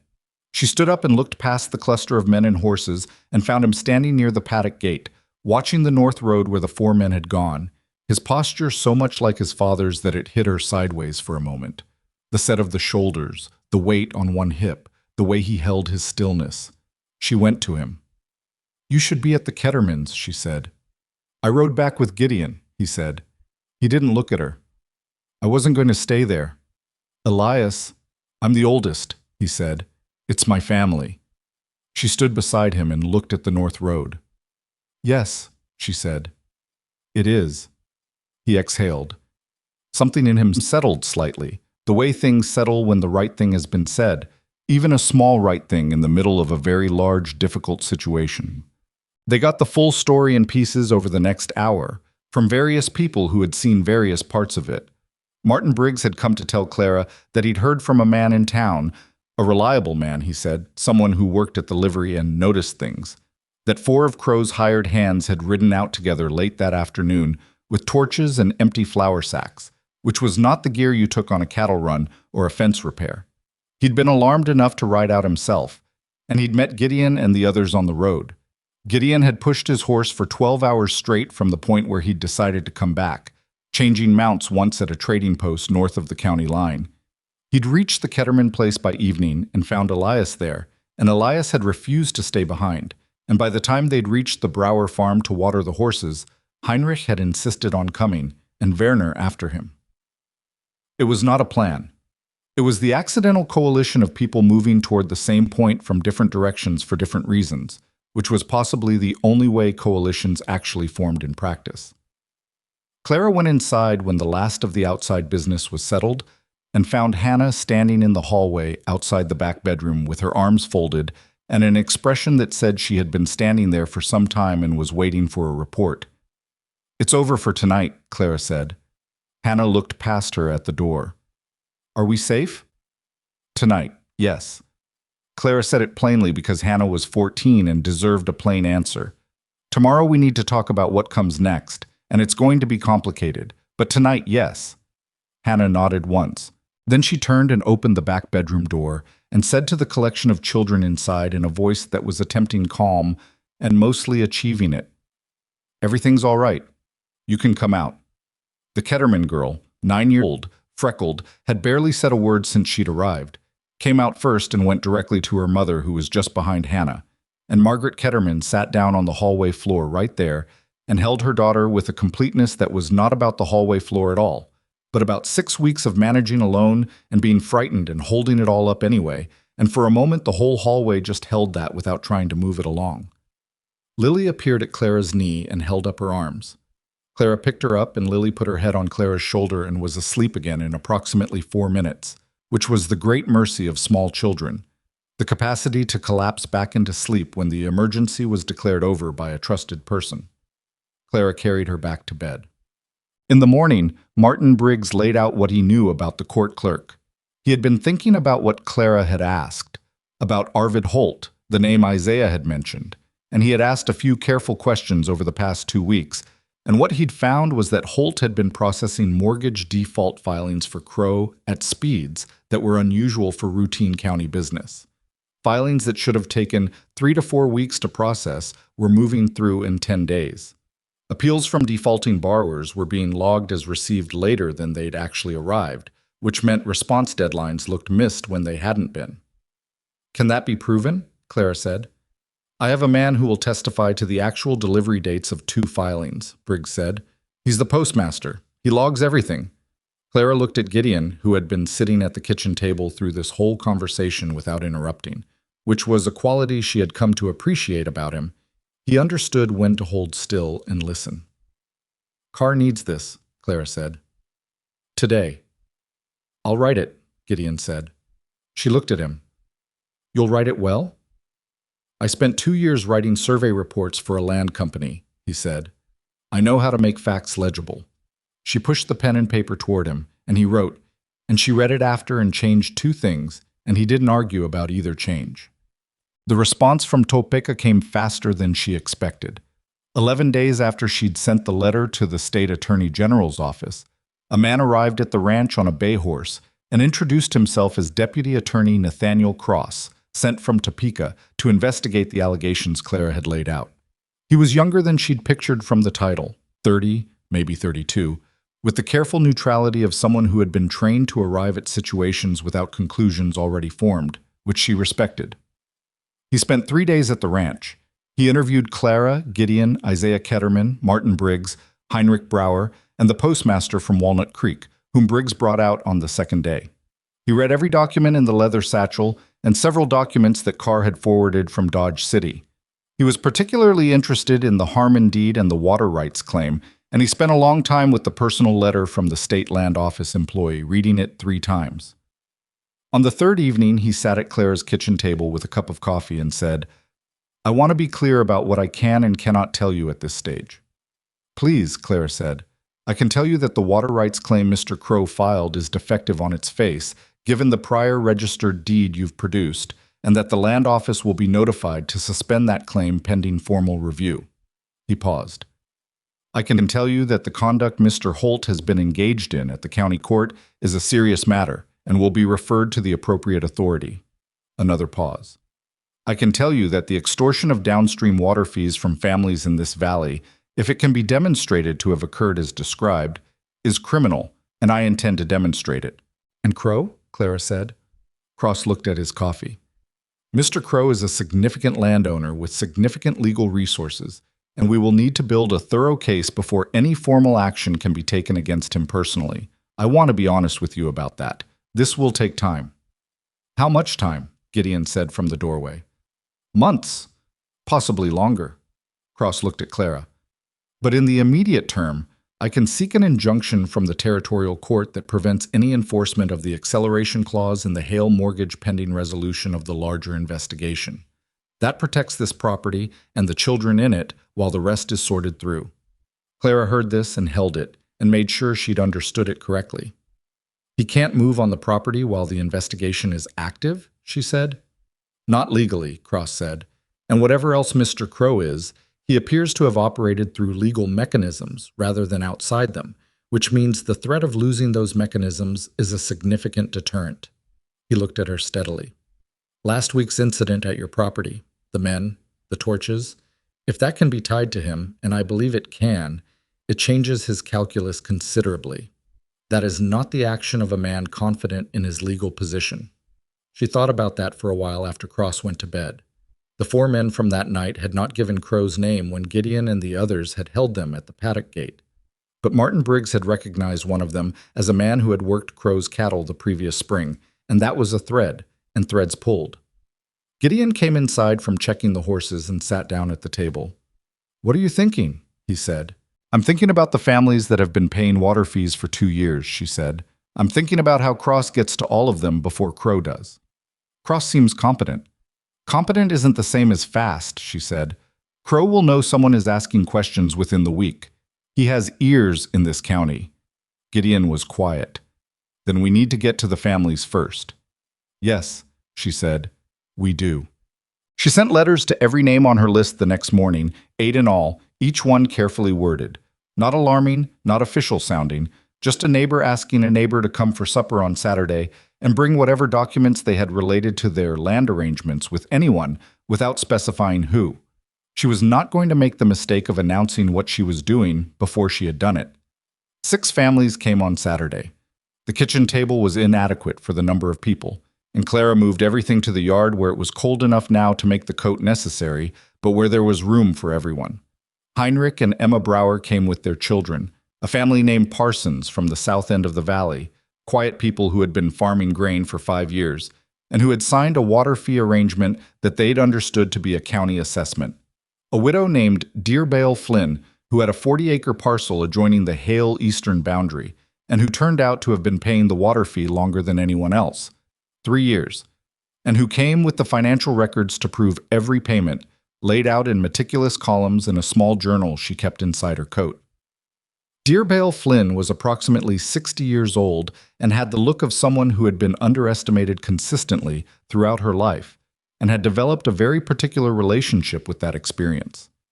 I thought it was legal, she said, placing her journal on the table with a precision that was not without anger. I thought it was a levy. If I had known... She stopped. I have very good records. I can see that, Clara said. I want it back, Dearbale said. Every penny. I know, Clara said. That's part of what we're building toward. She spent 3 hours in that yard with those 6 families, going over what Deputy Cross had told her, what Carr had found, what the harm indeed meant for all of them, and what the investigation in Topeka could mean if they cooperated with it fully. She was careful to be honest about the timeline and about the uncertainty, because people who are promised more than can be delivered do not come back when you need them. She told them it would take time and that Crow was not finished yet, and that the outcome was not guaranteed, and she told them what she believed they could win if they stayed together and kept their records and testified to what had actually happened to them. Gideon stood near the fence through most of this and said very little. Isaiah Ketterman, who had arrived on a horse now rather than in a wagon because his leg was healing, sat near the gate and listened and added things when Clara asked him to, because he knew some of these people better than she did, and there was credibility in him that came from being a man who had also been wronged and was still present and still fighting. Elias was there too. She had told him he could stay, and he had, quiet in the way he was quiet now, not the rigid, closed quiet of the first weeks, but something more open. He watched the families in the yard with the same attention he gave to everything he was trying to understand. At the end of the afternoon, when people were getting ready to leave, Martin Briggs pulled Clara aside. Crow Nose Cross is in the valley, he said quietly. She had expected this. How do you know? His foreman was in town yesterday asking questions about who had been out to the Hale place. She looked out at the families still gathering themselves in the yard, the children running at the edges of the group the way children run when adults have been sitting and talking for too long. How long before he acts? I don't know, Briggs said. But he's scared now. And scared men make mistakes, she said, or they get worse. She looked at him. We need Cross to move fast. I'll ride to where Cross is staying tonight, Briggs said. Tell him what I told you. She nodded. Then she went back to her guests because there was still coffee, and the Parsons children had not eaten, and the yard was full of people who had come because she'd asked them to, and who deserved to leave feeling that something had been accomplished. Cross moved faster than she'd dared expect. He had been building something while he sat quietly at her kitchen table for 3 days, she realized, and he didn't show her the shape of it until he was ready to use it. He went to the county seat on Monday and filed for the injunction, and the injunction was granted on Wednesday by a circuit judge who had no connection to Arvid Holt, because Cross had made sure of that. Holt was suspended from his position pending investigation on Thursday. And on Friday morning, 2 federal officers arrived at the Crow Ranch house with documents that Clara did not see directly, but whose arrival Briggs reported to her by midday with the particular satisfaction of a man who had been holding a long breath. She was at the cook stove when he told her, stirring something that needed stirring, and she kept stirring for a moment after he finished talking. What kind of documents? She asked. Arrest warrant, Briggs said. For the men from your barn, the night of the torches. One of them talked. Cross knew he would if he waited long enough and put enough pressure on the right threads. He paused. He named Crow. Clara set down the spoon. "Is it enough?" she said. "It's a start," Briggs said. "For the arson charge, yes. For the rest, the water fees, the mortgage fraud, the court clerk, that's going to take longer. But the injunction holds. The property is protected while the case is built." She stood at the stove for a moment.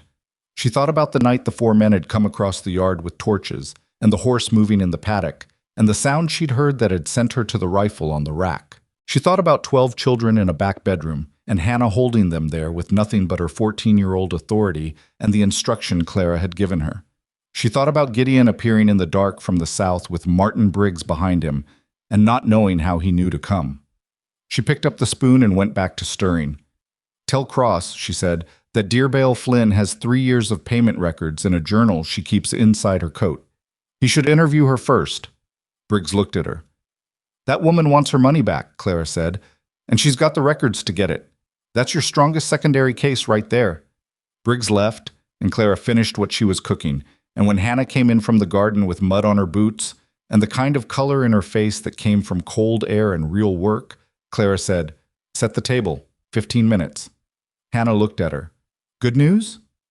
"Some," Clara said. "Enough for today." Hannah set the table. Outside, the October sun was doing its low sideways work across the Kansas grass, turning everything briefly golden before it gave up and went down. And the ranch, sagging less now than it had in July, patched and worked and lived in by too many people for its size and better for it, sat in that light the way things sit when they have endured something and come out the other side still standing, not unscathed, not finished with difficulty, but standing. Gideon came in from the barn stamping mud from his boots, and Elias was behind him, and James ran past both of them, chasing Samuel over something that would turn out to be nothing.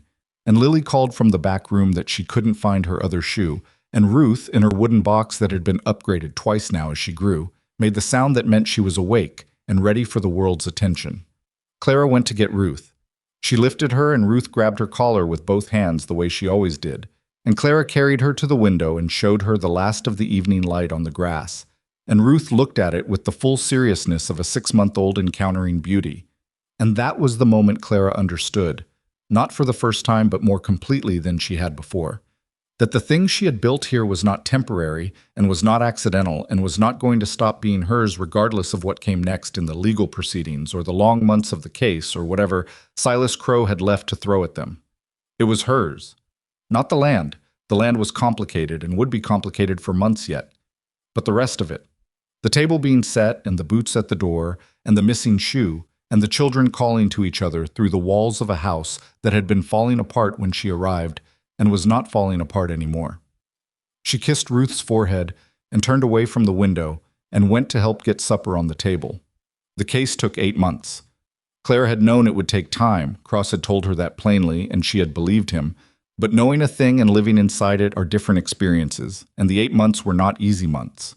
They were months of correspondence and waiting and occasional setbacks, and the grinding, unglamorous work of keeping a household and a legal challenge moving forward simultaneously, which turned out to be the kind of thing that didn't look like courage from the inside. From the inside, it looked like writing the same information in slightly different forms for different offices, and checking on the cattle, and making sure James did his arithmetic, and Samuel stopped using the fence post for target practice, and Lily ate something other than biscuits. The injunction held. That was the central fact around which everything else organized itself. Crow could not move on the property while the investigation was active, and the investigation was active, and so they were safe in the specific legal sense while the larger thing ground slowly forward in Topeka. Silas Crow hired 3 lawyers. Clara learned this from Cross in February, delivered in the neutral tone of a man reporting a fact rather than a threat.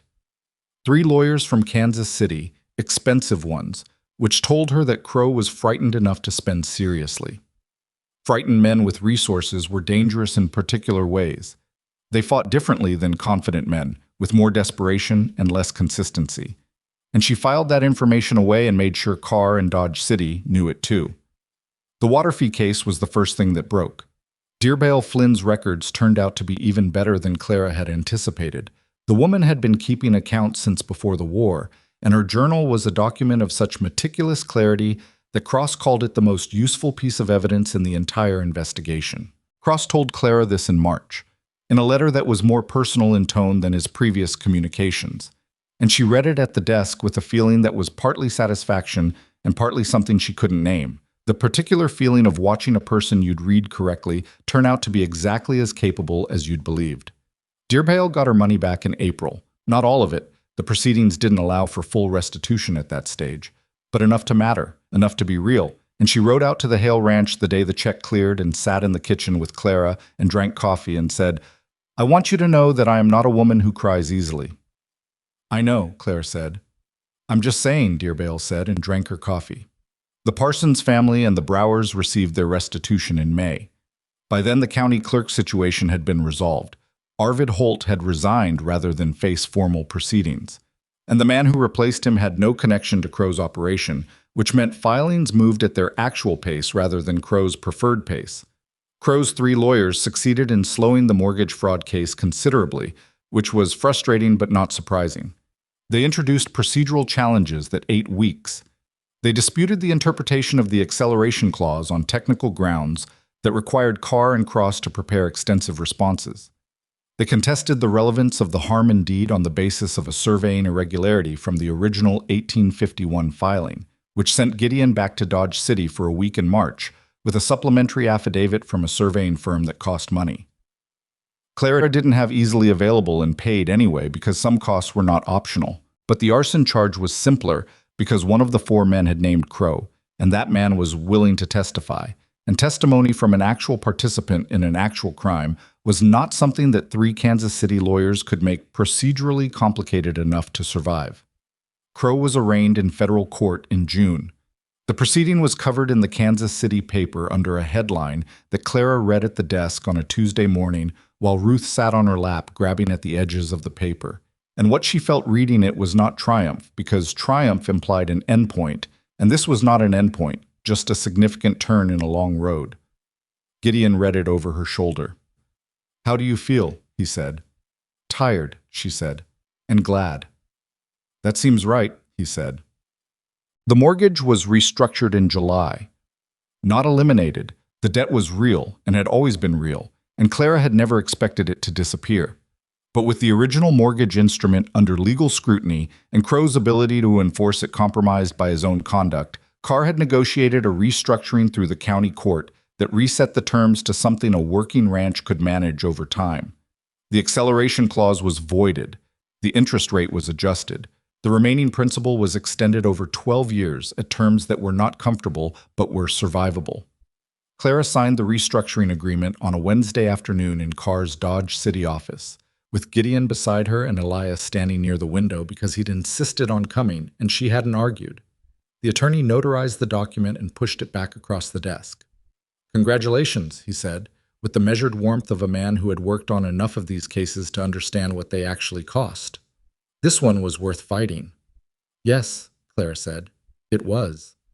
She folded her copy of the agreement and put it in the inside pocket of her coat, close to her body, and walked outside into the July heat that was not so different from the July heat of a year ago when she'd stepped off the train at Walnut Creek Station with $43 in her boot and no idea what she was walking into.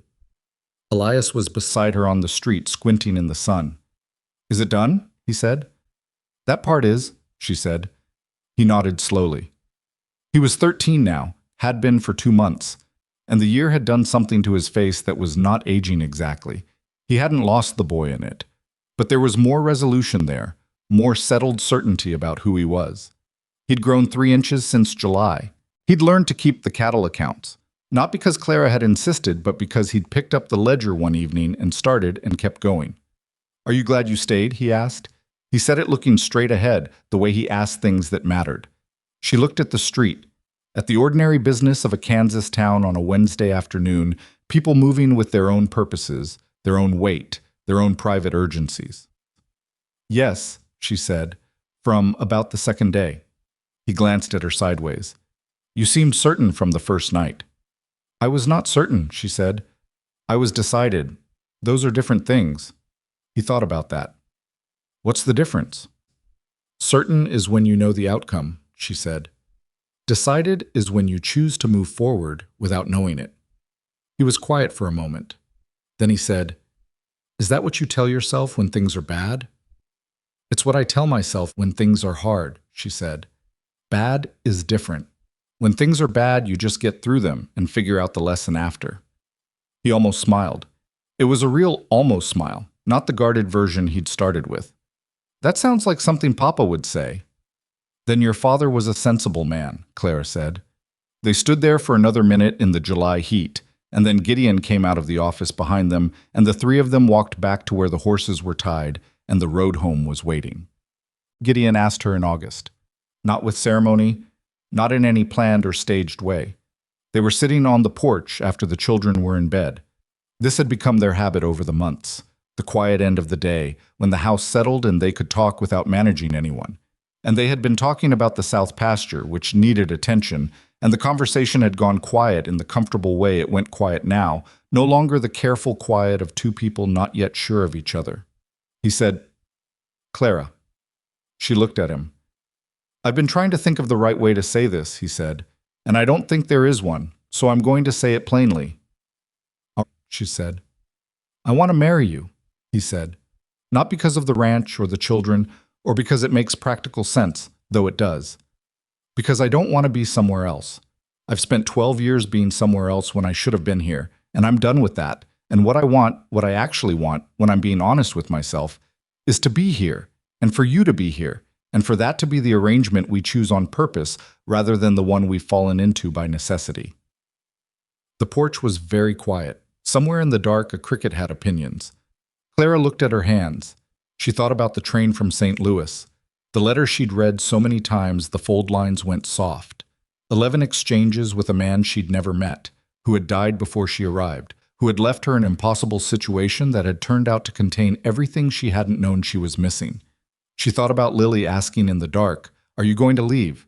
and the word that had come out of her before she'd finished thinking it through. She thought about what she had come west to find and what she had found instead, and she thought about the difference, which was not what she would have predicted a year ago, but which she understood now as not a compromise but a correction, life steering her towards something truer than the plan she'd arrived with. "I'm not easy to live with," she said. "I have opinions about how things should be done, and I don't always—" "Clara," Gideon said. "I'm saying this so you know," she said. "I manage things. It's not always a comfortable quality." "I know," he said. "I've been watching you manage things for 9 months. I'm asking you anyway." She looked at him. He was not a simple man. He had a scar along his jaw and 12 years of regret worked into him and a tendency towards silence that could look like distance when it wasn't. He was stubborn about certain things, and she'd had to learn which things and work around them, and he'd had to learn the same about her. He was not the husband she'd traveled west to marry.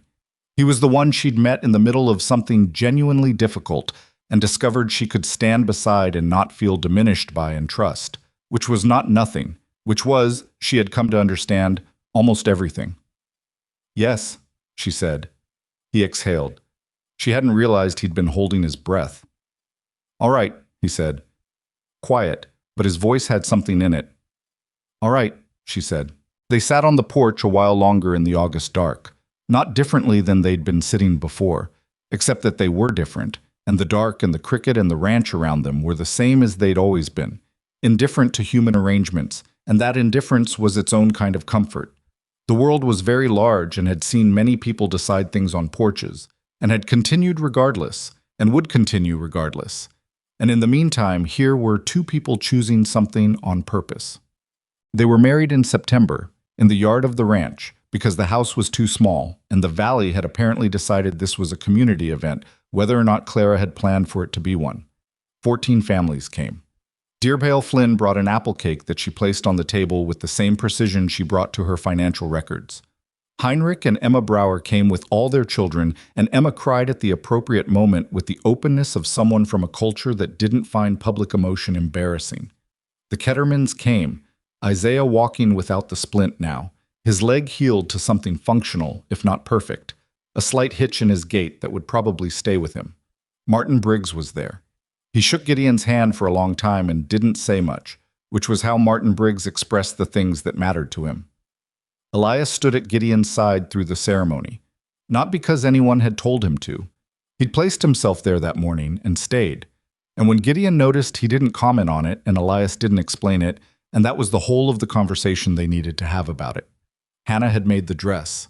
Not alone. She and Clara had worked on it together over 3 weeks, in the evenings, which was how Clara discovered that Hannah had taught herself to sew from a book and had been doing it quietly for 2 years, and that she was better at it than she'd admitted to anyone.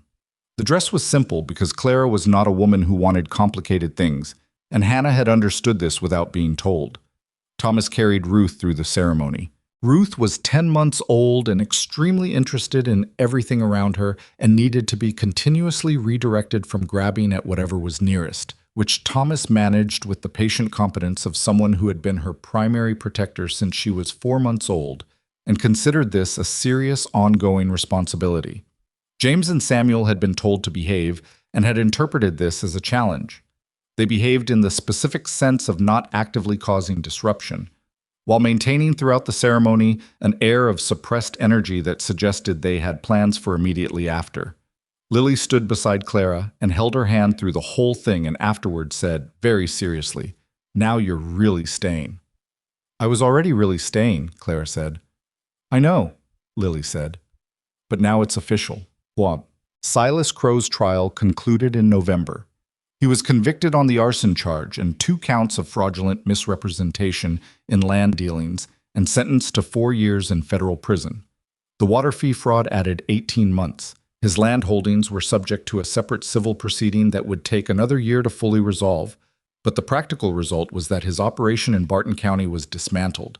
The foreman left, the hired hands scattered, the mortgages he held on other properties were reviewed by the court, and several were restructured or voided on the same grounds as the Hale mortgage. Clara read the conviction notice at the desk on a gray November morning with rain against the windows, and Ruth on her hip, and a household full of people doing ordinary things around her. She read it and then folded the paper and set it aside and went to help with breakfast, because what she felt was not the satisfaction she might have expected a year ago, but something quieter. The specific quiet of a long-running noise that has finally stopped. She mentioned it at breakfast, calmly, and the table received it variously. Hannah nodded once and looked at her plate, which meant she was feeling something she needed time to process.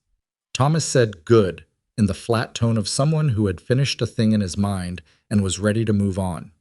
James wanted to know if that meant Crow would be in jail on Christmas, which led to a side conversation about how calendar dates related to sentencing that was not fully resolved. Samuel said nothing, but he straightened slightly in his chair, a small physical relief. Elias, across the table, looked at her and then looked at Gideon. "Is it over?" he said. "The criminal case, yes," Clara said. "The civil proceedings will go on for a while, but nothing that affects us directly anymore." Elias turned this over. "What happens to the water?" "It stays where it's always been," she said, "running through our land, belonging to no one downstream until it gets there." He nodded. He picked up his fork and went back to eating, and that was his way of saying that was enough, that the thing they'd been fighting for was intact, and he could proceed. What Clara understood later, when there was enough distance from the hardest parts to see them clearly, was that she had never found what she came west looking for. She had come for a husband, an arrangement, a stable life built on a clear transaction between 2 adults who had agreed on terms in advance. It was a reasonable thing to want. She had been practical about it, not romantic. She was 31 years old and she knew the difference between a story and a plan, and she had chosen a plan. The plan had collapsed on a train platform in July heat, delivered by a 12-year-old boy in bare feet, and everything that followed had been built not from the plan, but from the refusal to leave when the plan was gone. That refusal had not felt heroic at the time. It had felt like the only thing she could do without becoming someone she didn't recognize. And the distinction mattered because people often call necessity by the name of courage, and she had been trying her whole life not to mistake the one for the other. What she had in the end was not a life she had designed. It was a life she had stayed for, which was a different kind of choosing. Not the clean decision made in advance, but the 1,000 small decisions made in the middle of difficulty, each one saying again, "This, here, these people, this ground." She had not saved the children. They had, in the way of children who are given the chance, largely saved themselves. Hannah, with her lists and her sewing and her 14-year-old ferocity, Elias with his father's ledger and his careful corrections of Gideon's porch work, Thomas with his watch over Ruth that had never wavered, James and Samuel with the resilience of boys who turned everything into motion, Lily with her direct questions in the dark that had refused to let Clara pretend she didn't know what she was deciding. She had given them a framework to save themselves within, which was perhaps what adults were supposed to do for children, and so rarely managed. She had not fixed what was broken in Gideon either. He had done that himself, slowly, through the accumulation of hours worked and things said honestly, and the choosing to stay when staying was uncomfortable. There was still something in him that could go quiet in a way that worried her, a door she hadn't learned to open yet, and she suspected there were things from those 12 years he might never fully tell her. And she had made her peace with that because what she had of him was real and present and consistent, and that was more than she'd contracted for. She had not won a legal battle. She had gathered people who had reasons to fight and given them a place to do it from. And the winning had been collective and messy and dependent on a dozen things that could have gone differently. A postmaster's logs, a state attorney's competence, a deputy willing to ride fast, a man in Colorado who had eventually been paid what he was owed and so had left Gideon's face with just the scar. What she had done, she thought, was stay. She had stayed when staying was not logical and not safe and not promised to end well. And in the staying, she had become the person this family needed, not by plan but by accumulation. That was the only lesson she trusted from it. Not that goodness wins or that courage is rewarded or that the right thing has a guaranteed outcome, because she had been lucky in ways she couldn't take credit for, and she knew it. Just that staying mattered. That the choice to remain in a hard place and keep working the problem was itself a form of building. And what got built from it was real even when it wasn't what you'd originally planned to build. Ruth walked at 11 months, earlier than any of the others had. And this was treated by the entire household as a personal achievement to be celebrated with a degree of enthusiasm that slightly exceeded the objective significance of a baby taking steps. Thomas was present for the first steps, and his face in that moment was the face of someone witnessing the completion of something he had invested in deeply and for a long time. Hannah finished the quilt she'd been working on through the winter and gave it to Clara on a February morning without ceremony, setting it on the desk and leaving before Clara could respond, which was Hannah's way of giving things, quickly, before the giving became uncomfortable.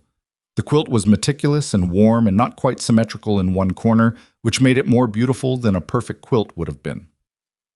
Elias turned 14 in the spring, and Clara and Gideon gave him the responsibility of the cattle accounts, in a formal way, sitting down with him at the desk and handing him the ledger and saying, "This is yours now. You've been keeping it better than anyone. It should be official." He took the ledger with both hands and set it carefully on his side of the desk, and did not say much about it. But that evening he stayed up later than usual, doing the accounts by lamplight, and Clara, passing the doorway, saw him there and didn't interrupt. She just kept walking. The house was always full of something. That was the permanent condition of the Hale Ranch in the years that followed, full of people, full of noise, full of the ongoing drama of children becoming who they were going to be.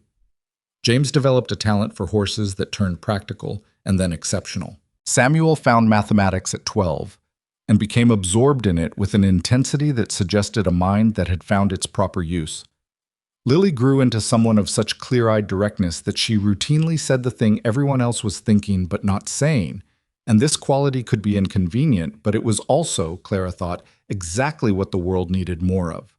Thomas never quite let go of his protectiveness. It simply expanded outward, past Ruth and the family, and eventually toward the wider world, in ways that would shape what he became.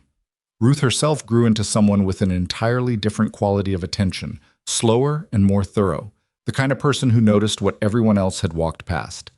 There was a morning, years later, when Clara was standing at the kitchen window watching Ruth and Lily and two of the Ketterman children and one of Hannah's children and three others she couldn't immediately identify from the back, doing something in the yard that involved a great deal of apparent disagreement about the rules, and Gideon came up behind her with coffee and handed her a cup and looked out the window with her. "What are they doing?" he said. "I have no idea," she said. They watched. "How many children are in our yard?" he said. She counted. 9, I think. One might be a Brower. He drank his coffee. She drank hers. When you got off that train, he said, in July of '83, what did you think you were walking into? She considered it. I thought I was walking into a marriage with a man I'd agreed to reasonable terms with, in a place that would be difficult but manageable. And instead, she said, this.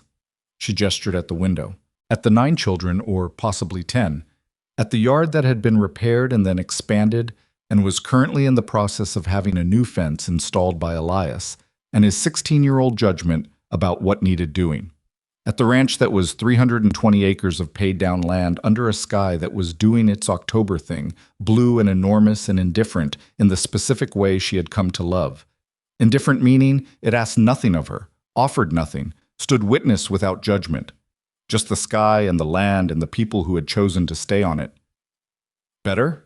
Gideon said. She looked at him. Yes, she said. Harder and better and nothing like what I planned. He didn't say anything. He didn't need to. They stood at the window and drank their coffee while the yard full of children argued about whatever they were arguing about, and the October light came sideways through the glass, and somewhere in the house behind them, something fell over and someone called out and someone else answered, and the ordinary noise of a full life continued on without them for a moment while they stood still inside it. She had come west looking for a husband and found a family. She had come west with a plan and found something that no plan could have contained. She had come west and stayed, and the staying had been everything.